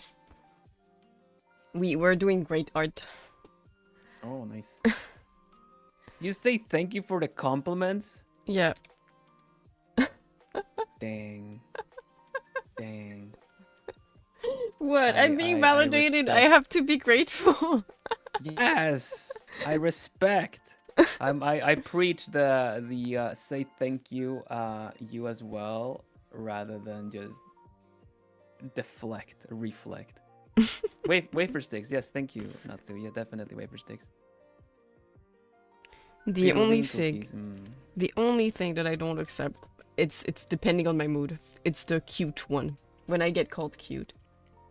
But then do you just say no, or do you start going like, do you say that? Do you say the no you thing? I just say no, I'm not cute today. At this moment, I am not. I'll accept that one for sure. Yeah. See, very early on, one of the things I preached was that you like we give thanks when complimented, because the people complimenting is like also putting in thought and you know, wanting to give you something sincere. I just see I saw way too much no you, essentially the denying the person the compliment. Yeah. So yeah, that's just kind of one of the earliest things, barely even before I called the plumies. That was something I would preach already. Thanking people for the compliments. Believe it or not, that always plops into my head since then, and I tried my best not to deflect. Good job. That's so nice. It's so nice. It's You good are to... worthy of the compliment, so Yes. I'm glad you take it and say thank you. Inhale the positivity. Inhale. I am a tsundere towards the leafies when they call me cute, apparently. Says Jamie. I'm not sure about that. And Spurka says, I'm confused, she is always cute. I don't know what you guys are mentioning. I don't know what you're talking about. I tried taking it and then gave out one of my own. Nice, yeah. I think it's a nice trait to do. Yeah. Good thing to be used to and Yeah. get the habit It's of. difficult. It is very It difficult. is difficult. But I think everyone is worthy of the compliments they get. You just got a compliment from Mitsuru in my chat, by the way, Vil. I will let you. Oh, I got a compliment? Yeah, I will let you read it. Miss Faye is very pretty. Vil is also very handsome. Wow, thank you. Goodness. I do not know what you might look like, Mitsuru, but you do write very, very nicely. You're very polite. I appreciate that. Thank you very much.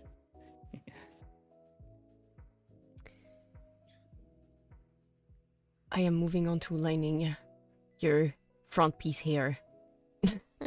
Oh, right. My hair. I apologize for my hair. Why are you apologizing? It's pretty cool in my opinion. Oh, I thank you, but it's just a mess. That's what makes it cool. Embrace the Nice. messiness.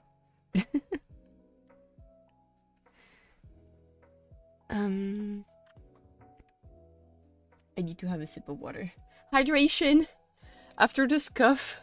Hidración, let's go.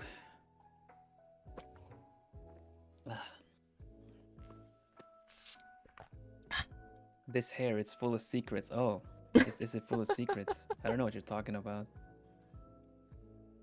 It's also full of gas to gaslight everybody whenever they start.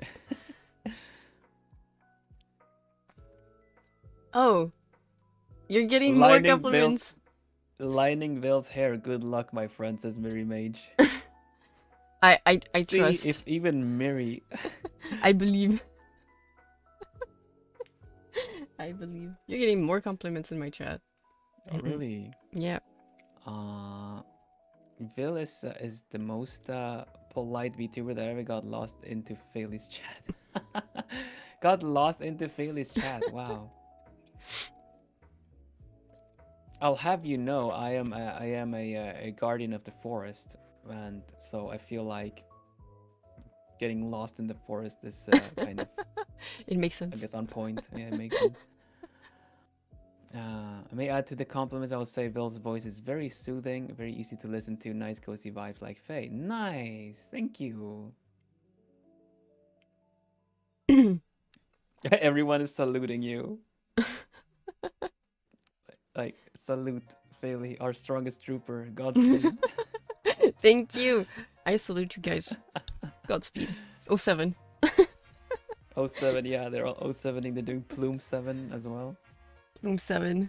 The little Plumey emote that actually looks really good with the Plumey on 7. That's so funny.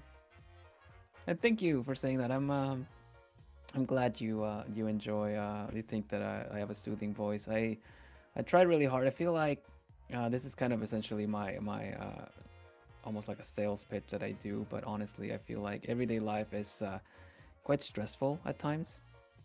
So the one thing that I want to achieve, if I'm gonna achieve anything here now doing what I do, is to provide people a place to catch their breath and relax a bit, and be cozy. So I'm glad you think so. Al Bundy is exposing me. Oh no.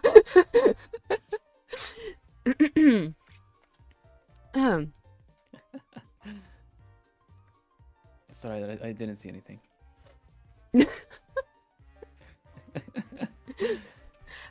Hiding. Oh, that's an interesting question from Mitsuru. But I think we are different guardians. If ṟervil guardian of the forest and Miss Fae is a forest spirit, does that make ẓervil Miss Fae's knight? A knight? No, I'm a different kind of guardian. The guardian of knowledge. It's just in my name. Vilhelm Vanderbos just means willful protector of the forest. In two languages. It does, but I'm guarding something. I'm not guarding the forest. I'm guarding the pendant. I'm guarding the pendant from the world. And just like that, Elise lost her job. She's my knight. Yeah. And just like that, Elise lost her job. Oh, okay. Yeah. She's a swordsman. Elise has a job. I'm a different kind of protector. Okay. Then, would you mind talking about this? What is your role as a wolf protector of the forest? You keep your necklace? And what else? Tell me about yourself, Vil. Tell me about your lore. About my lore? Goodness. Well, see, there's a full-on lore video on my channel. But sure, Yeah. let me break it down. So, I, as an owl, am a direct descendant of many alchemists, as we call ourselves, that range all the way back to Archimedes the Wise, allied to Merlin the great wizard. And basically, ever since from that point, the pendant has been passed from one descendant to the next. And as I was a small owlet, when I was young, I was being trained. Ever since, essentially, when I could be trained, I started getting trained into being the next guardian of the pendant. Okay. But before the actual ceremony could happen and it would be made official, my home was attacked. Oh.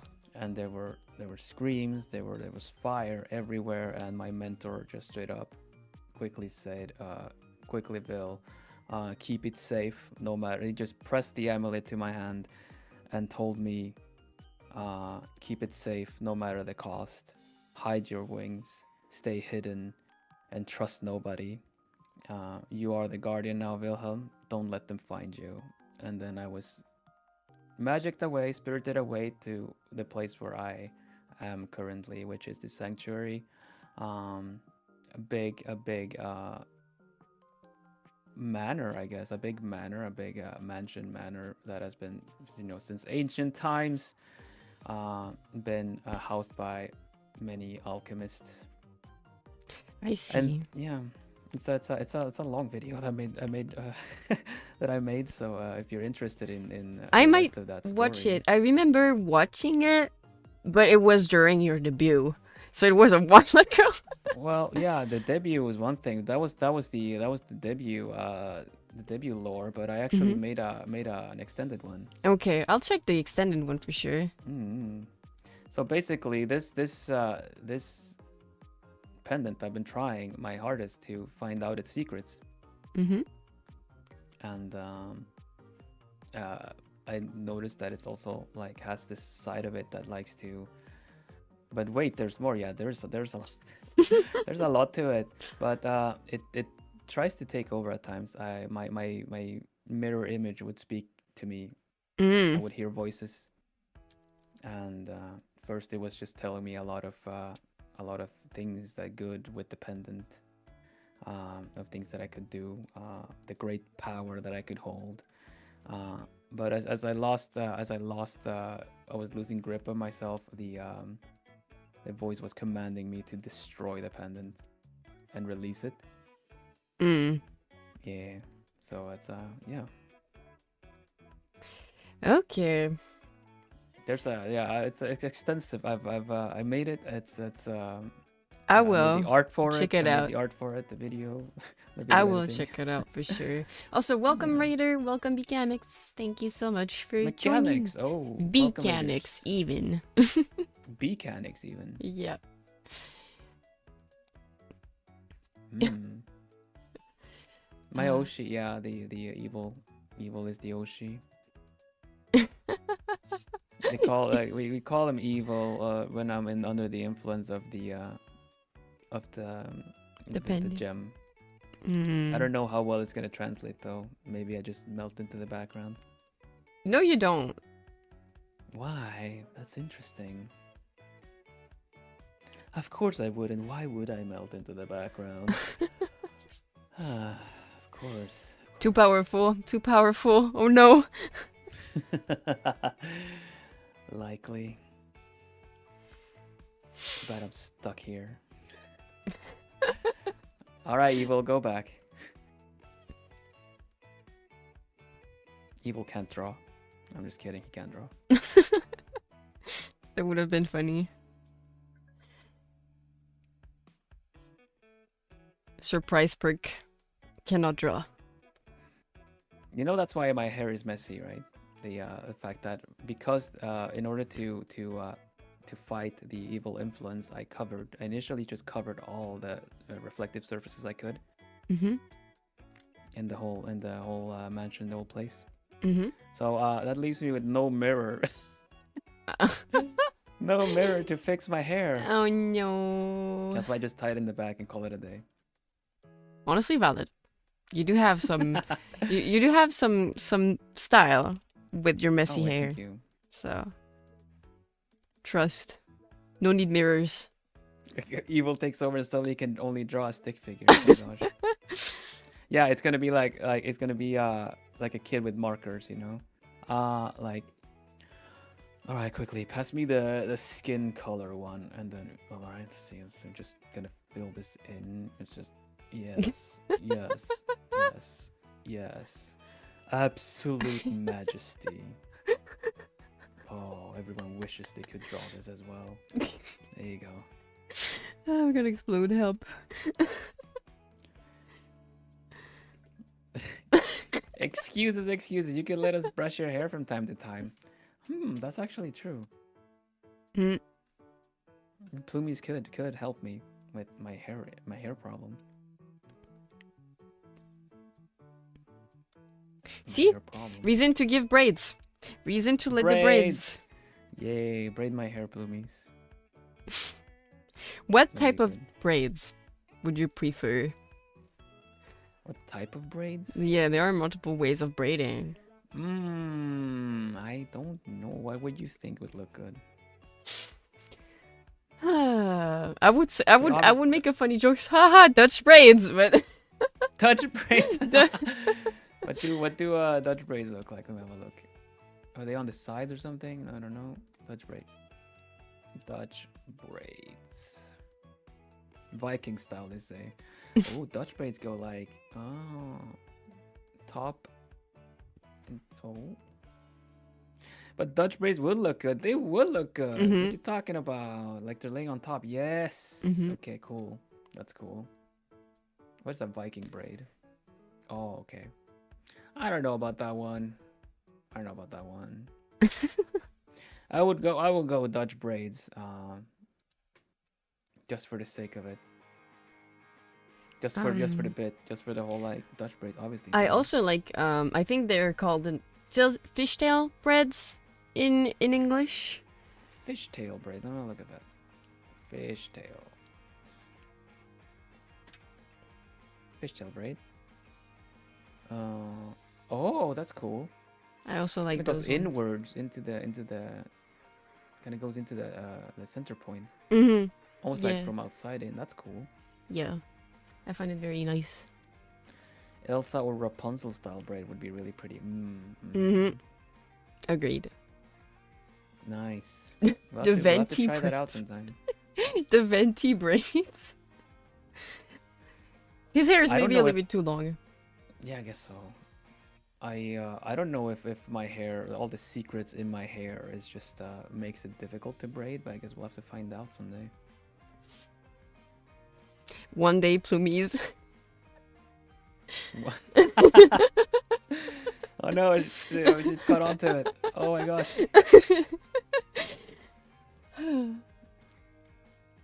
I mean, that was the perfect.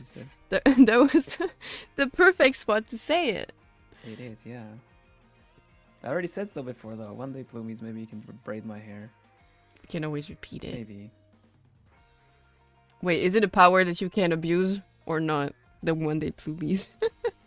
The thing is, like, there's a I don't know, not time and place, but I say it, I only say it as a specific point. So as to not promise things I cannot keep. I see. He's evading the braids. He's evading the braids, we got guys. Raiders too. We got Raiders too. Welcome, Raiders. Hello, hello. Speaking of braids, I guess I should say, because Vanderbos sports some nice braids. Although yes. he has a new haircut too. That looks really cool on him too. Hello, Vans. Welcome. Hello, Vans. I made a little joke about that recently. Because Vance cut his hair and Ambrose let his hair grow. I was like, that's very true. Did Ambrose steal Vance's hair? That was... He just stole the hair. Yeah. Yeah, maybe he needed extensions and then just kind of colored the hair. Van Dials, welcome everybody. Thank you so much for the raid, Vance. Hope your stream was going well. Have a good stream with you. Thank you very much.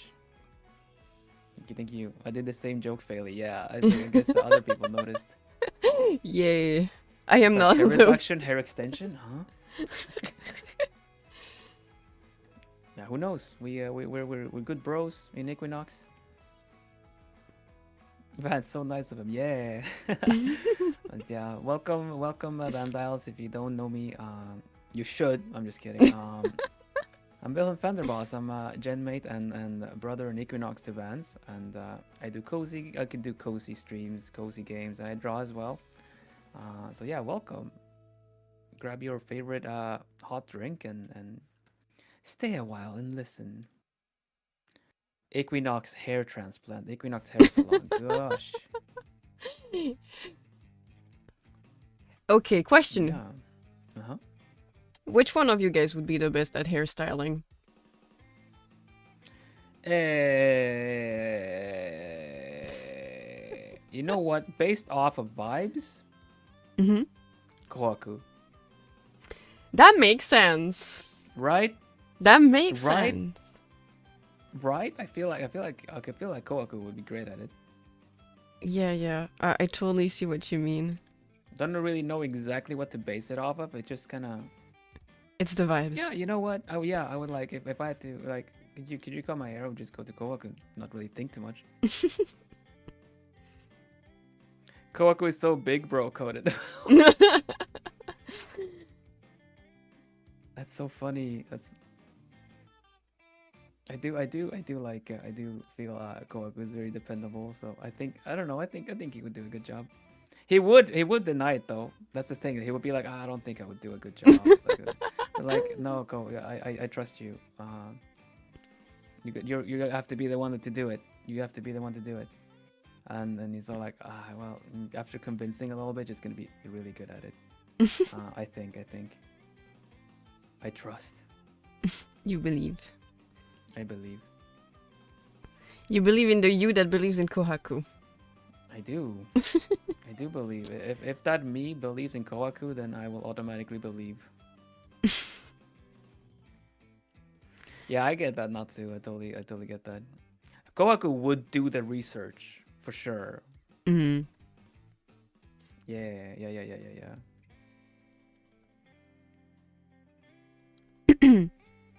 So yeah, okay. That was you got that. Who would ... out of Equinox cut hair? Kohaku. What do you think you would do? What I would do? Yeah, that is like very specific to you. Fix people's trinkets and electronics. That makes sense as well. I very much like tinker with stuff. So if you got magic item, if you got anything actual things that don't work, like, oh, my controller is drifting and stuff like that, I can't stream them. Like, yeah, hand it over, I'll open it, I'll fix it. Yeah, I guess I'll come to you. I do need sometimes a lot of fixing with that. I've fixed them. I've fixed multiple of them. This That's is so no cool. secret. I've been on Janken Palm's like stream, and we could talk about items we own and things that we do and hobbies and stuff like that. And I've reshelled and upgraded like old portable consoles, mainly because I like them. So I don't think I have an upgraded DS, but I did buy like a really rundown Game Boy Advance SP, like the clamshell, really old one. And then just upgraded battery, sound, charge port, screen, and the whole case. So you do literally restorative work. Yeah. I love That is learning how things so work. cool. I love learning how things work and restore it and fix it, and kind of refurbish stuff. I love that stuff. That's so It's cool. less wasteful. It is. Definitely. Damn, I wish I knew how to do that. Kind of want to do that. Can you hack my DS? For legal reasons, no. But see me after class, I guess. Damn. We'll figure it out. Just kidding.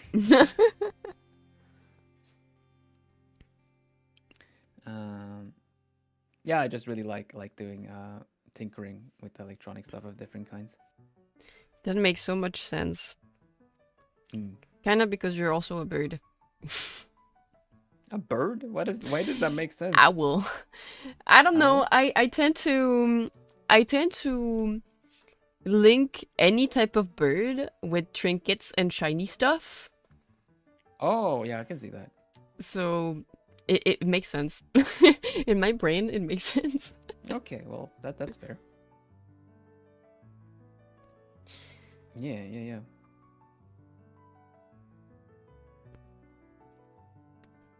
That's pretty cool, though. Damn. If I have a problem with my Tamagotchis, I will send them to you. Tamagotchis, oh no. Don't leave their lives in my hand. Just the No technical part. activities. The technical part. But yeah, I always see it as if I feel like I learned how to do this, how to do things, mainly I have broken some things too, trying to do some stuff. I will have you know, but I learned mainly by the fact that if something is already broken, the kind of to the point where not really broken, but you don't want to use it anymore because of whatever reason. Like drifting controllers is a good example. Drifting controllers, like, this is really annoying. I cannot use this to really play anything. The rest of the controller works fine, just the one stick doesn't work, and I'm like, ugh, dang it. Yeah. Then it might end up still, like, initially I would buy a new one because I might need it, like, faster, quicker, and whatnot. But then there's always the broken one that I'm just gonna like, all right, you know what? Let me just learn how to fix it. And if I can't fix it, I'll use it for spare part or something. That's fine. I have built my own kind of button box things for, like, kind of arcade buttons with an old broken controller. I just took it apart and soldered things straight into the controller, so the buttons worked from an actual controller inside of the box. Damn. Yeah. So I do like to learn little.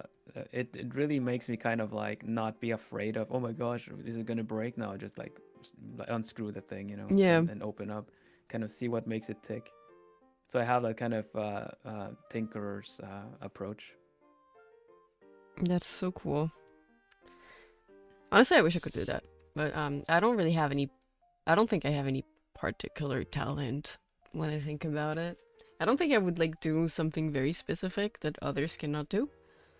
I'm trying to think about it, but I'm not sure. I mean, others do what I do, so it's not like super special. It's just whatever it's the combination of skills that's unique to you. Yeah, but I mean, like, more in like amongst my generation in Nexus, and we were a lot too. So yeah. Okay. we were a lot too. So pretty much, I'm pretty sure like a lot of people were able to do like multiple things. Yeah. Okay, I get you. 26 people in the same generation, Vil. 26. Yep. That's a big family. Even total now, I think it's 26, but I think we were supposed to be 30 in the first place. Ooh. That's a big group. Yeah. The genesis of Nexus. Well, you see, well, my I don't really work too hard trying to stick out and kind of from the rest of the, like, from a lot of, like you say, having a skill to kind of stick out from the bunch, from the group. But it's like I always say, whenever I do something that I feel like it's not very unique or special, it's like, well, there are many things like this, but this one is mine. That makes so much sense. Welcome to the cozy stream. There are many cozy streams around, but this one is mine, and this is the one place you'll get the Vil experience. And I feel like that is, you know, only you can serve the Faelie experience. Yeah, that makes a lot of sense. I like that way. What do you say, Leafies? I mean, you're clearly here for the Faelie experience, so. Yes. What could say the Leafies about that? What is the Faelie experience, actually? That's a good question, because there's a lot of chaos happening too. I think. Oh, welcome. Yeah. Oh, welcome we're back, so welcome back. I prematurely shouted no into the void. It's okay. It's okay. That was scary. You said chaos, yeah, and there it is, just like Joy says. I exploded. I'll get a defib. Clear. That was a scary experience. We did, yeah. Are you okay? Yeah. You didn't throw your computer. No. I didn't. Good. Okay. Oh man. Welcome back. Thank you. That was scary. I couldn't find a defibrillator, so I just took some plumies and rubbed them against the carpet, and then kind of just like put it against you. Static electricity defibrillator. Thank you. They're extra fluffy now. Indeed. Damn, I need to save this. I haven't saved it in a while. Me too. What are we doing? Oh my god. There we go. There we go. I saved it. You didn't throw your computer to the mouse. Yeah, yes. Of course I would bring that up again. The stream died. Miss Faye hates us. Oh, how could you? It's not my fault. Everything exploded. Everything exploded. Faelie literally died. Yes. It got better though. That's good. Thankfully. I am surprised that I survived this. Because I really thought that I was about to blue screen. Oh gosh. Yeah, that was that bad. Yeah. Dang. How are you doing with your drawing? So far so good. There you go. Do you wanna? No, there's no problem. Let's see. I wanted to ask you something. Yes. Regarding art-related stuff. What advice would you give other artists? With one, now that you know, with formal education and everything, and just kind of like how to approach things, like what are some advice that you would give? So there are a few things, because like I know it is easy to get discouraged when you start learning to draw, you know? And I would say if comparing yourself to other artists doesn't pull you up, doesn't make you more motivated, just don't do it and take your time learning. As for when it comes to like actual technical advice, I would say, I swear it's annoying, but learn anatomy. It is annoying, but learn anatomy, because it will help you to build so much stuff, construct so much bodies, positions, and different things like that. I feel that I've skipped on anatomy practice, sadly. And you seem to have a good understanding of anatomy already, though. Thank you. I do try, but I struggle with the posing. I've seen people that are really good at it, and kind of like, how do they just sketch up something like that? You know, it's like, it's really impressive. So It's I all think, linked in their head. yeah, it is. It's a database. Yeah. It's amazing. I don't know if Good one.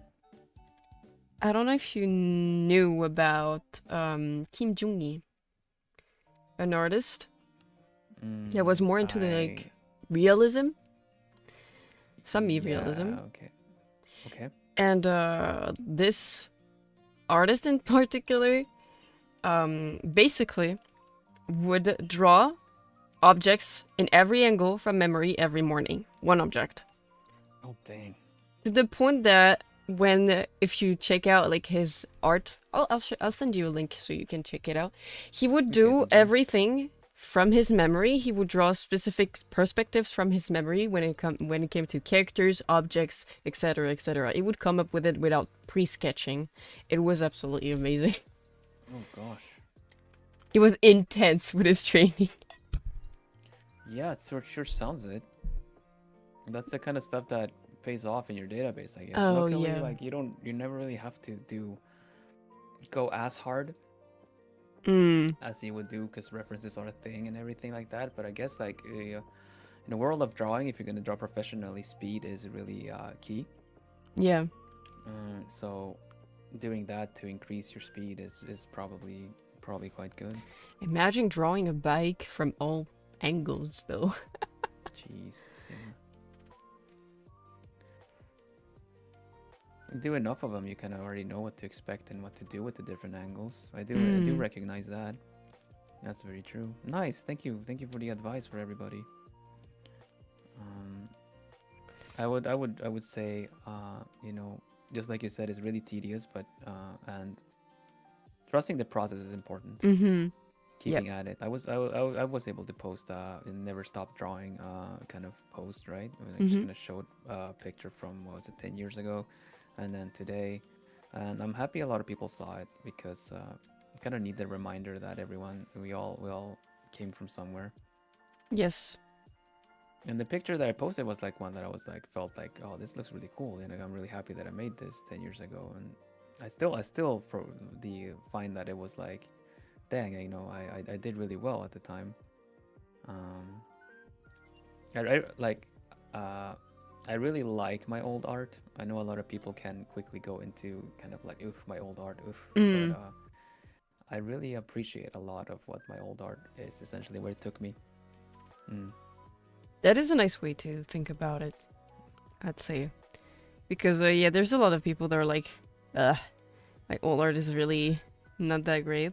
But I think it's also important to be like taking into account what you had as like knowledge back then compared to what you have now.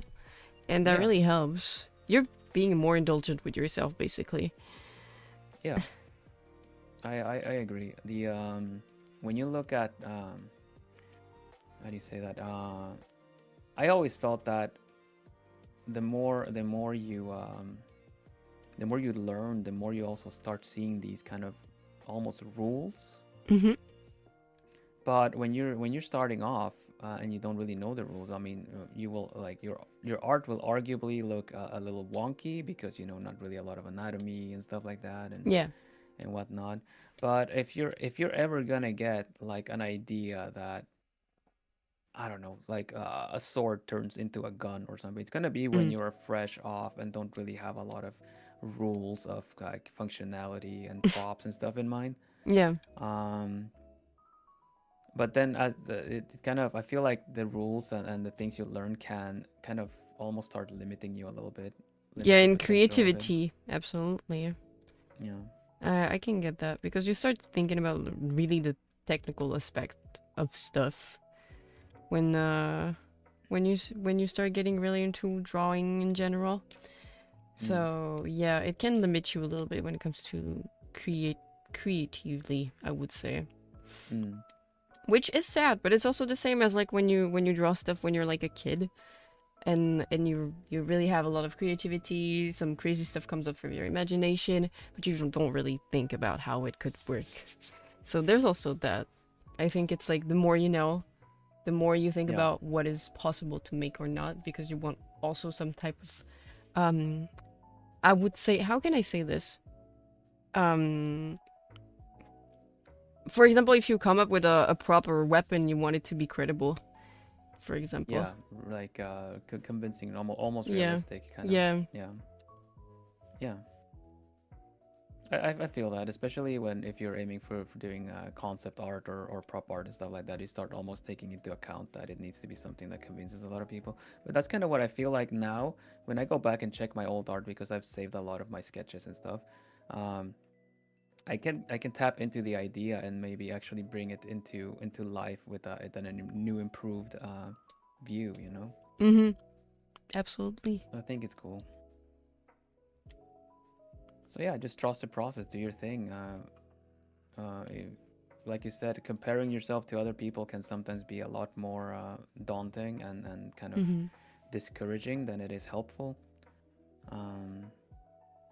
I've been there too. I was almost like feeling like I need to find my style. It's something a lot of artists struggle with. Kind of feel like they need to find their style so that they can start growing and building on it. But I mean, it'll come. Like your habits, your general process is kind of what later becomes your style anyway. So Yep. Absolutely. And it's okay to learn more slowly than others. yeah, it is. Never underestimate the power of the aha experience. Everything is just it's gonna be like a cooped up dam releasing. You're gonna be frustrated. You're gonna keep looking. You're gonna keep trying, and it's not gonna work out exactly how you envision it. You want it to. Figure out folds, figure out this and that. But you exposing yourself to it, trying to figure it out, is part of the process. Once you figure it out, because of your practice, because of all your attempts, because of all your tries, you figure out the missing link, and the rest is just gonna come super easy after that. But you can never really predict when you're gonna get that aha experience suddenly when the theme song kicks in. It just happens. The important thing is you being there when it does. And that means keeping up the craft, essentially.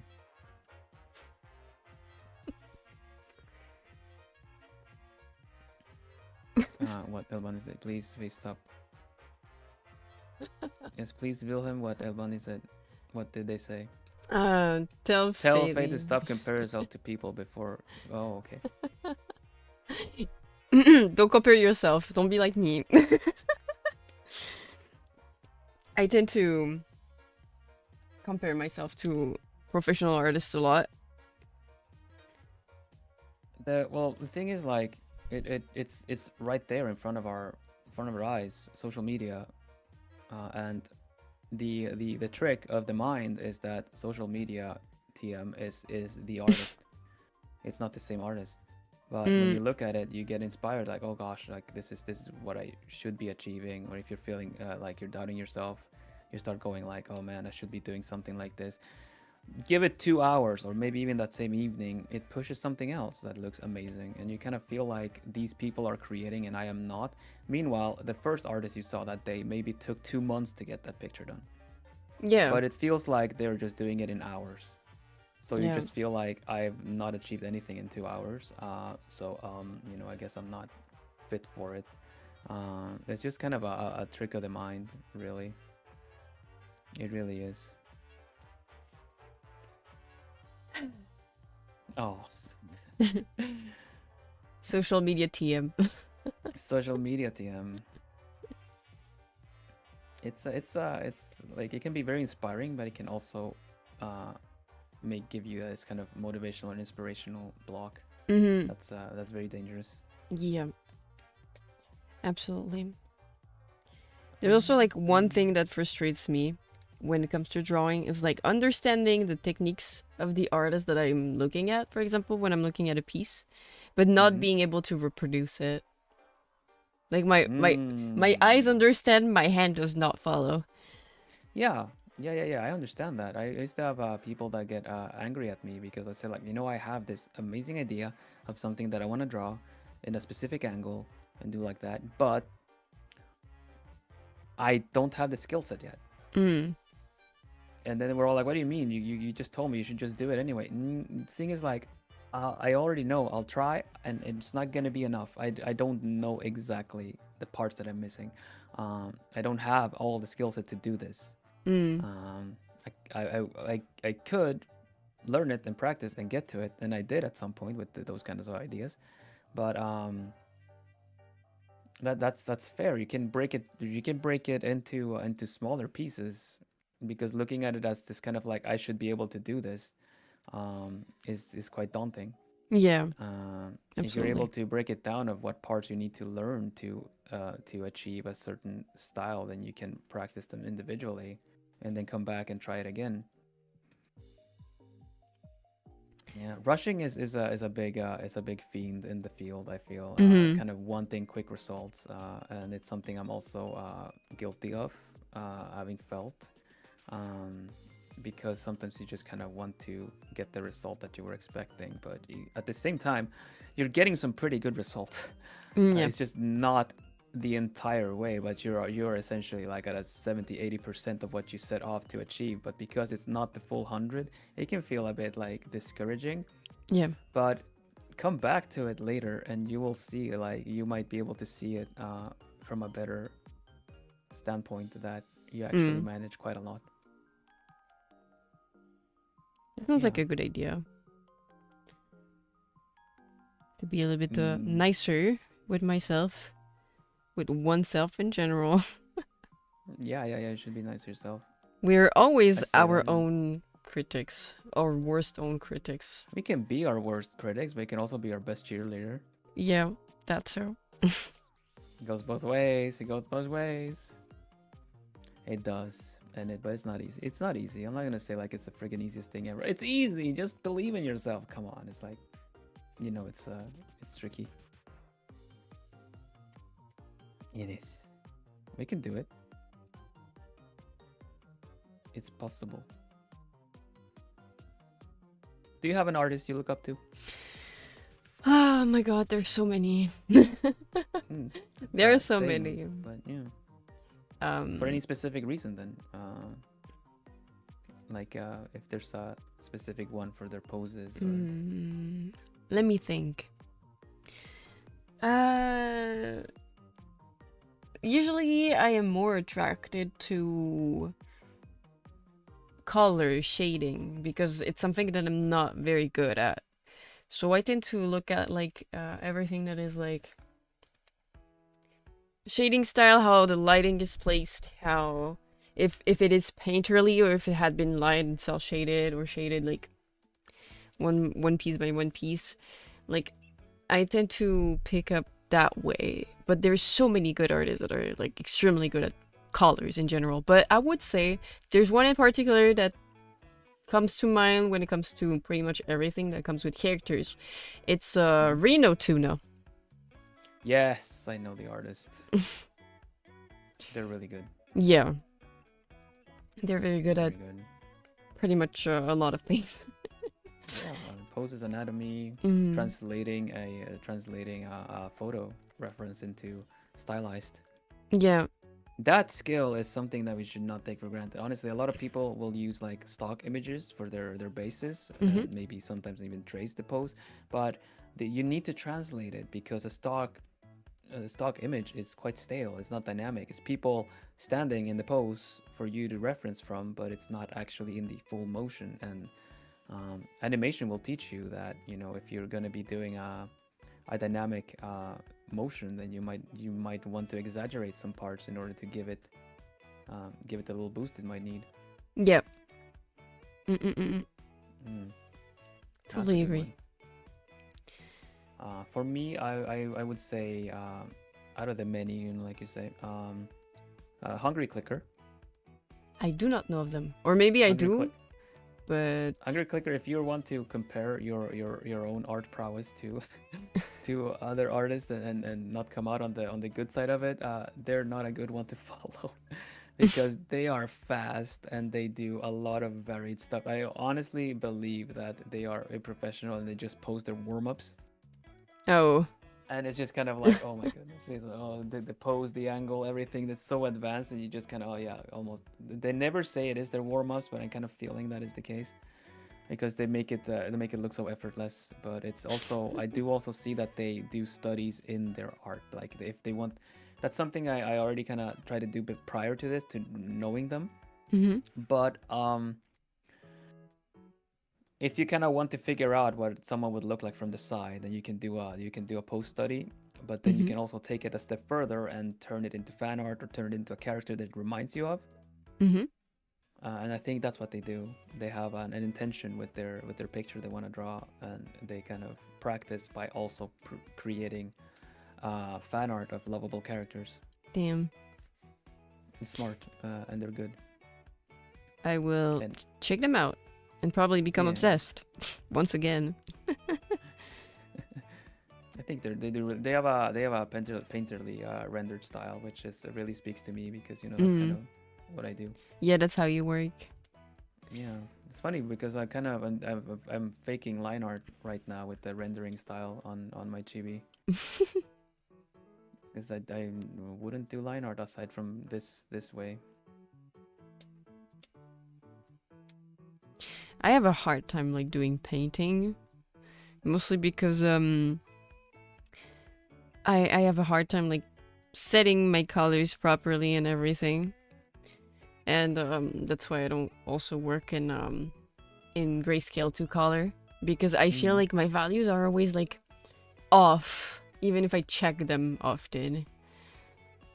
So okay, like putting my paint, like my painterly type style, always looks a little bit too messy for me when I like really clean stuff. And also there's this whole like picking up colors for it to values for it to look okay. Yeah, that makes it very complicated for me. Mm-hmm. But I would love to do painterly style. It's just that I can't. Even in real life I can't.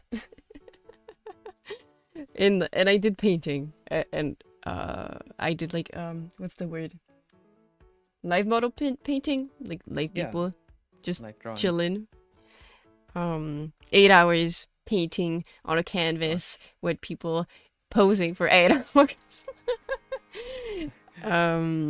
I never managed to make a painting look okay-ish in my eyes. Oh, okay. The skin tone could be too yellow. The hair shine could look fake or plasticky, if you see what I mean. Okay. Like, there's a lot of stuff that makes painting a little bit scary for me. I get ya. The good thing about the digital part is that you don't have to commit fully to it. You can always tweak it with hue and saturation sliders and stuff. But yeah, I understand.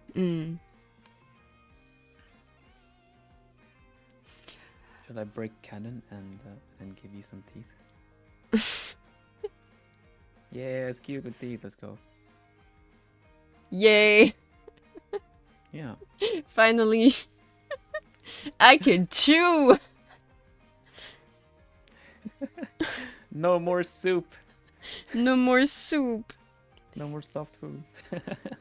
This is the reason why I always have. I am called Souply, and I always have soup. It's because I have no teeth. Souply. Souply. Yeah, the Leafies have witnessed me eat multiple times because I didn't have to prior to streaming. So I would come with soup and stream eating soup. But I love soup. Did they ever ask what soup? Yes, like, often. Often, very often. Pumpkin soup, my favorite. Yum. I love pumpkins and squash. Pumpkins are tasty. Pumpkin and squash, very tasty. But I tend to call my soup by colors. You soup by colors. Oh. Yeah, pumpkin soup is orange soup. Orange soup. Ah, Veggie that soup makes is sense, actually. green soup. Green soup. Spinach soup, also green, I guess. There's another makes type sense. of orange. It's more like red orange. It's tomato soup. Red soup. Oh yeah, yeah, I can see that. Yeah. What's in it? I don't know. There's also white soup, which is actually cauliflower Yo. soup.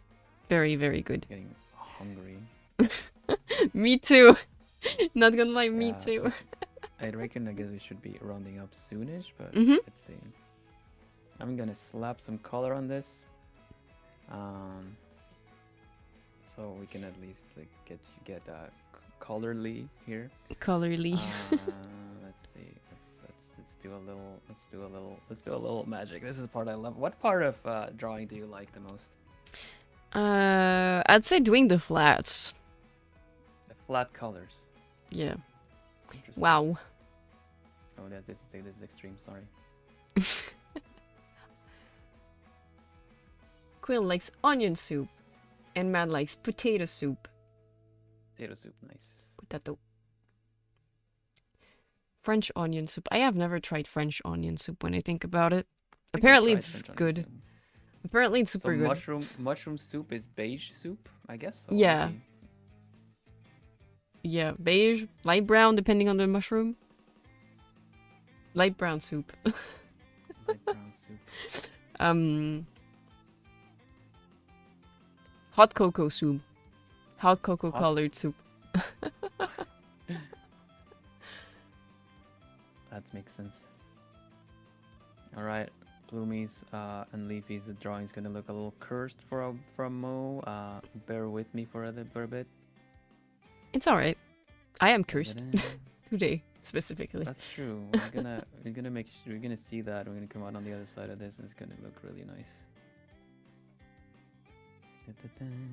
I like the ending part of a drawing, the post effects, the kind of giving it the little extra, the part that's kind of difficult to teach, the inspiration, a little bit of this and that. You know, it's kind of missing a little bit of I don't know, missing some cardamom, some cinnamon. You just kind of add the little extra things at the end when you're cooking or something. I see exactly what you that. mean. Just put a little bit of a shiny light from a direction, or yeah, I like that. It's a long process to get there, but that's my favorite part. It is, but I can get why. It's the details, but it makes it. Yeah, I guess so. It's always the best part, in my opinion. Let's do overlay. Nice soup. It's a nice enough brown color. Looks kind of like yours.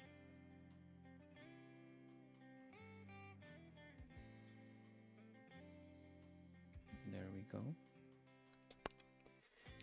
And your hair is a little brighter chestnut in the back, I see. That is way too saturated. Do it like this. Why make it simple when you can make it complicated?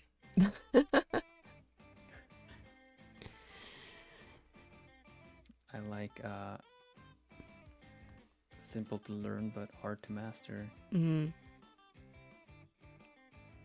Makes sense. I swear my hair will be simpler to draw once I cut it. Me too, I'm cutting my hair off. You're cutting your hair? What's with everyone cutting their hairs off? Who's gonna get my strands? Who wants a wig? Oh yeah, who wants the wig? I'll ask around. Maybe someone will want. Here comes the cursed part. I want to see the cursed part. I paused my drawing just to look at your cursed part. It was just basically me doing the skin base color, and then it just kind of usually it looks worse when it's not a chibi, because right now it's only the mouth is disappearing. But the otherwise, when you actually do like a full face, then you know, the nose disappears and everything like that, and This wasn't too bad actually. Just a disclaimer to not. There we go. Okay. You need a little brighter tone on this. Something more like that, I think. Yeah. And let's bring in a little bit of warmth to it, because you are alive. I think you're alive. Last I checked, Yeah. you're alive. Which generally means you have blood coursing through your veins, giving you a little bit of heat, a little bit of pink. Put some pink at the tip of the ears and the face. A bit cursed, but also bit kind of on the cute, just missing knees. the mouth. Hmm.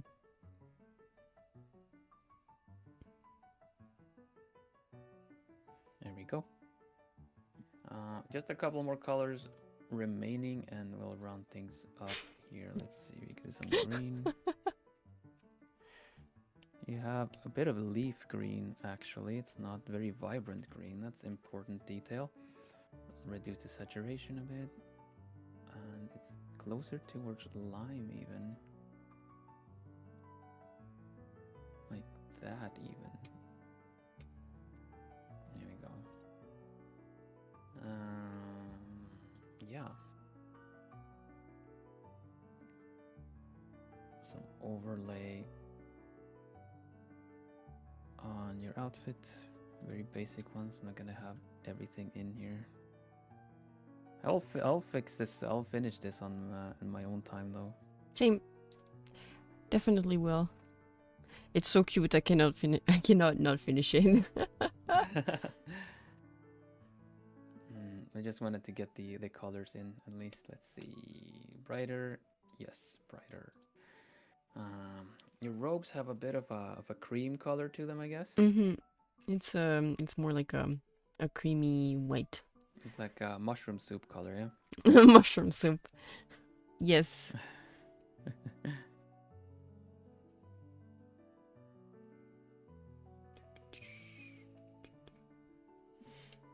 Blah blah blah.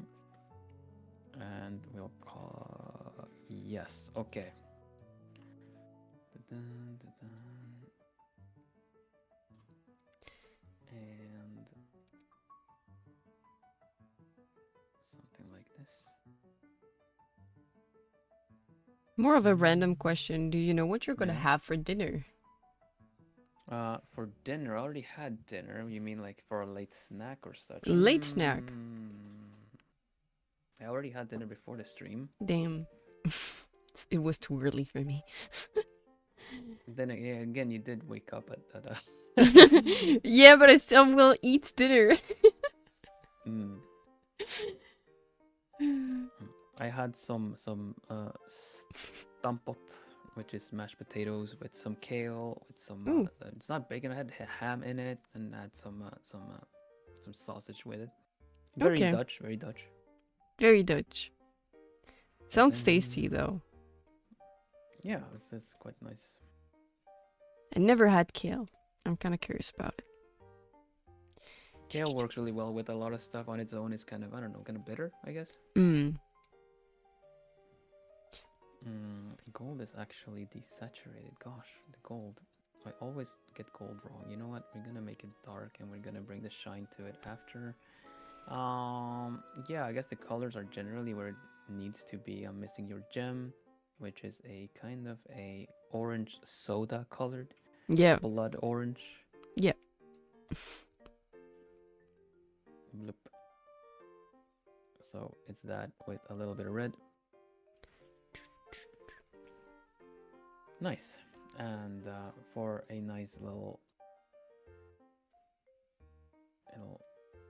extra on top of everything, we add some highlights on the gold as well.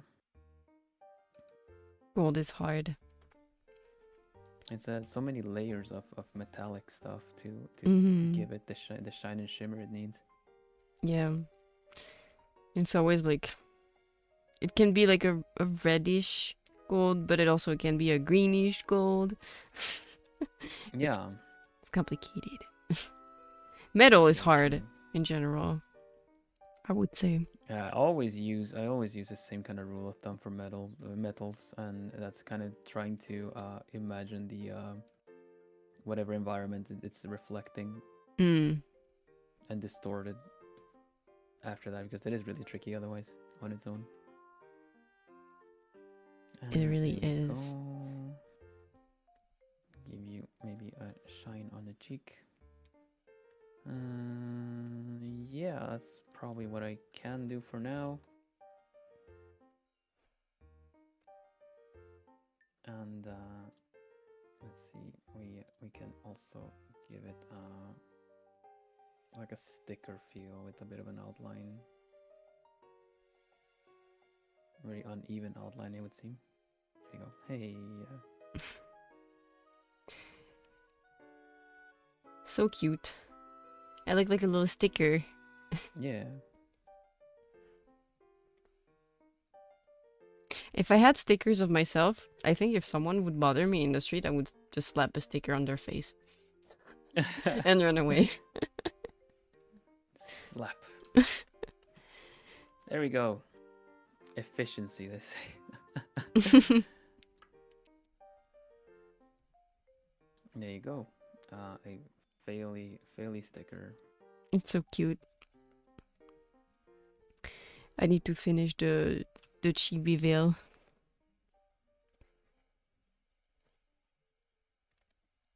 There we go. Make it look like a bit of a shimmer, shiny, like a actual sticker. Like that. Yes. Sorry, I'm just going beelining to finishing the thing, but not really finishing it, but rounding it up. Anyway, I do believe we should round up. It's been really nice though. Yeah. With you. Hope to do Thank it you again.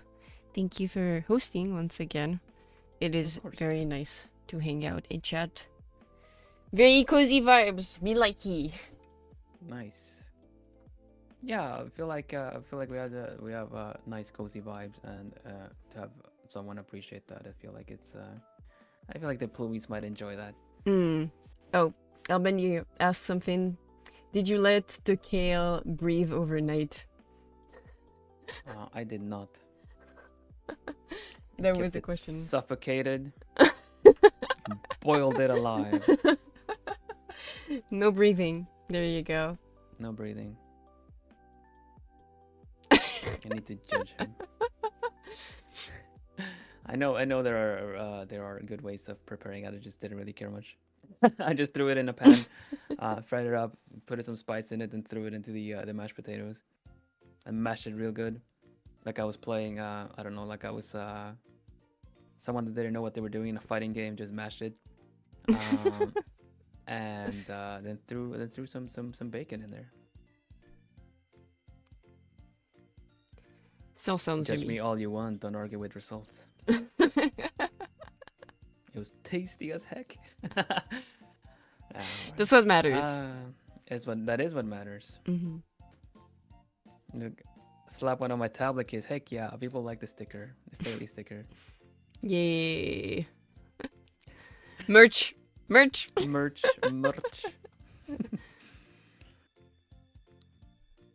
I'll need to finish the veil. Fix some of the get some of the green, the darker green that you have on your outfit in there too.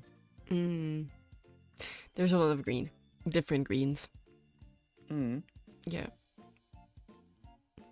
But we love green here. Yeah, I'm partial. All I see is green. But yeah, excellent then. I'm gonna leave it there. And once again, thank you so much for doing it. We solved the scuff pretty well, I feel. Yeah, we managed. Thank you. I was so nervous. Green, cozy beans. I was so nervous. Great. I had a fun time. Thank you for all your advice and letting us learn more about you. No worries. Thank you so much for chatting, and thank you, Plumies, for having me. Please take care of yourselves, all of you, you included, Vil, and stay hydrated and eat well. Yeah, thank you. I will. Speaking of, I should drink. Hydrate. Hydrating. The scuff was minimally noticeable. Thank you. That's great. Whew. Next time it'll work better. Yeah. Alright, well, I'll leave it there then, Bloomies. And what's coming up next? We have a special stream tomorrow. It's not a member stream. Hatoful Boyfriend. It's Hatoful Boyfriend. It's the Valentine's stream. I'm gonna play Hatoful Boyfriend in the evening, like when this stream was, this time slot. And I'll be doing my best to voice everybody, all the pigeons. We're gonna see if Owl Risen actually works on pigeons, or if it's just Nice. if it's just that it was already done for before we even got there. We'll see. Member stream is on Saturday instead. We're gonna do some work and chat stuff. Faelie does a lot of work and chat stuff. It's quite nice and cozy. So that's if you like that kind of stuff from my end, then you can always get some more over at Faelie's place. Is there anything you would like to promote? Just if they want to come hang out when I work and chat, please go ahead. Usually it's pretty chill. But also what else can I promote? The opening of my VGen eventually. Oh, nice, cool. But that's pretty much it. Oh no, I know. My redebut in April or beginning of June. Redebut in April or June. End of April, the beginning of June. There you go. That's a big gap in between. Yeah. Okay. I hope everything works well for that. Thank you so much. I'm sure gonna catch it when it happens. Thank you so much, Phil. Thank you for having me. Thank you for dueling. Yeah, have a nice rest of your evening. You too, Faelie. Thank you, Leafies. Thank you. Thank you, Plumies. I'll see you tomorrow for some pigeon risen. As weird as that sound. But yeah, have a lovely rest of your evening. I'll catch you later. Hoot, thank you, Elbandi. Elbandi's not a plumie. They're here to judge me for my kale habits. Well, let's see. Do you know anyone we should raid into? Oh god. I don't know. Do you know anyone? I don't know if there's Yeah, any I'll Nexon that is like Otherwise, it's fine. We don't have to. Yeah. Kohaku is streaming, it seems. Okay, he's playing Kingdom Come Deliverance 2. He's becoming a noble knight as a peasant. I'll go over to Kohaku. Do you want to join me? Or do you want to wrap up? I will wrap up and I can send them to Kohaku. Nice, okay. I cannot raid manually yet because I still don't have 1k subscribers. Really? I'm missing you don't 1k. Have 1k subscribers. Yeah, I'm missing like I think 80 people. 80 people. Faelie's missing 80 people for to get the full amount to raid. Yeah. Full support. Thank you so much. But I'll grab the Kohaku link and put it in my chat. Thank you so much, Vil, once again. Of course. Thank you. I'll talk to you later. Talk Take to care, you everybody. later. Stay lovely, Plumies. See you again real soon. Let's go give a hoot to Kohaku.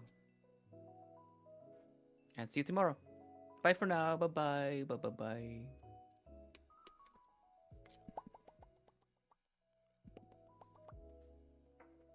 Oh, that's right. I'm bald.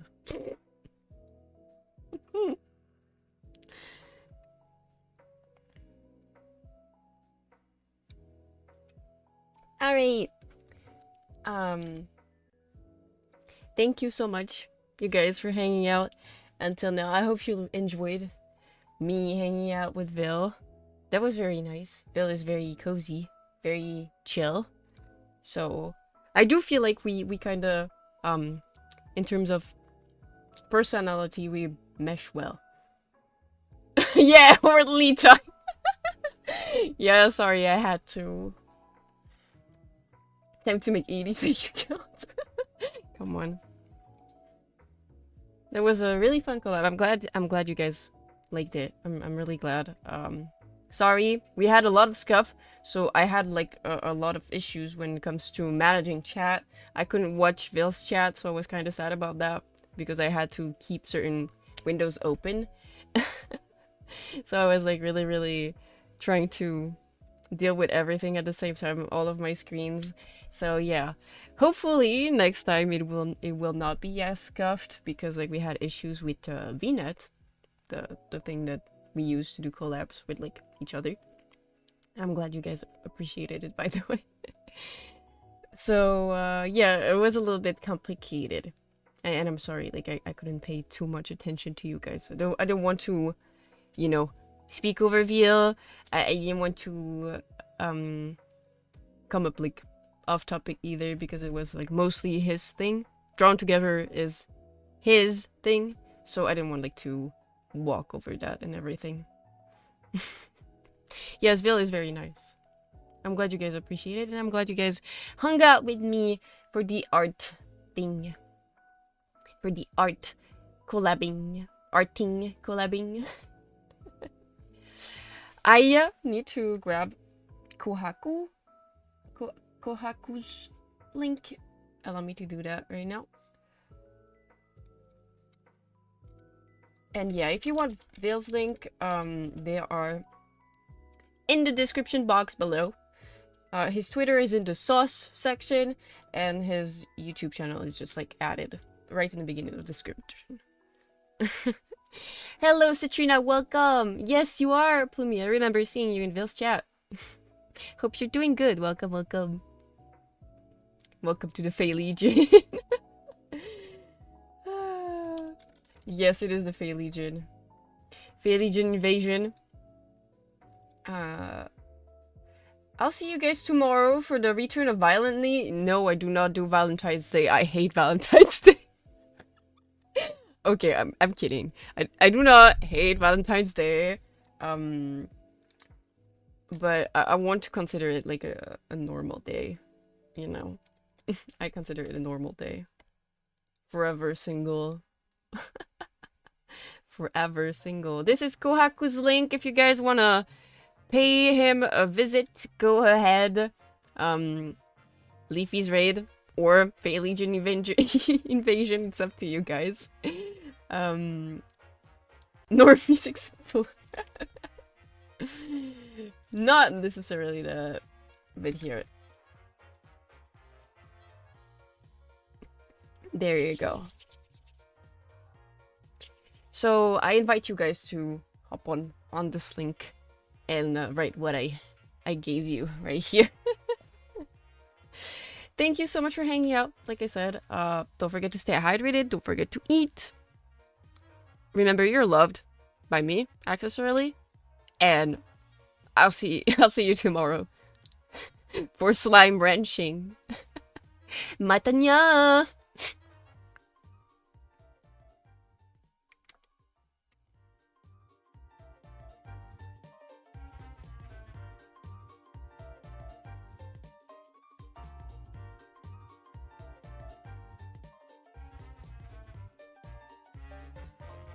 All right, Leafy's love.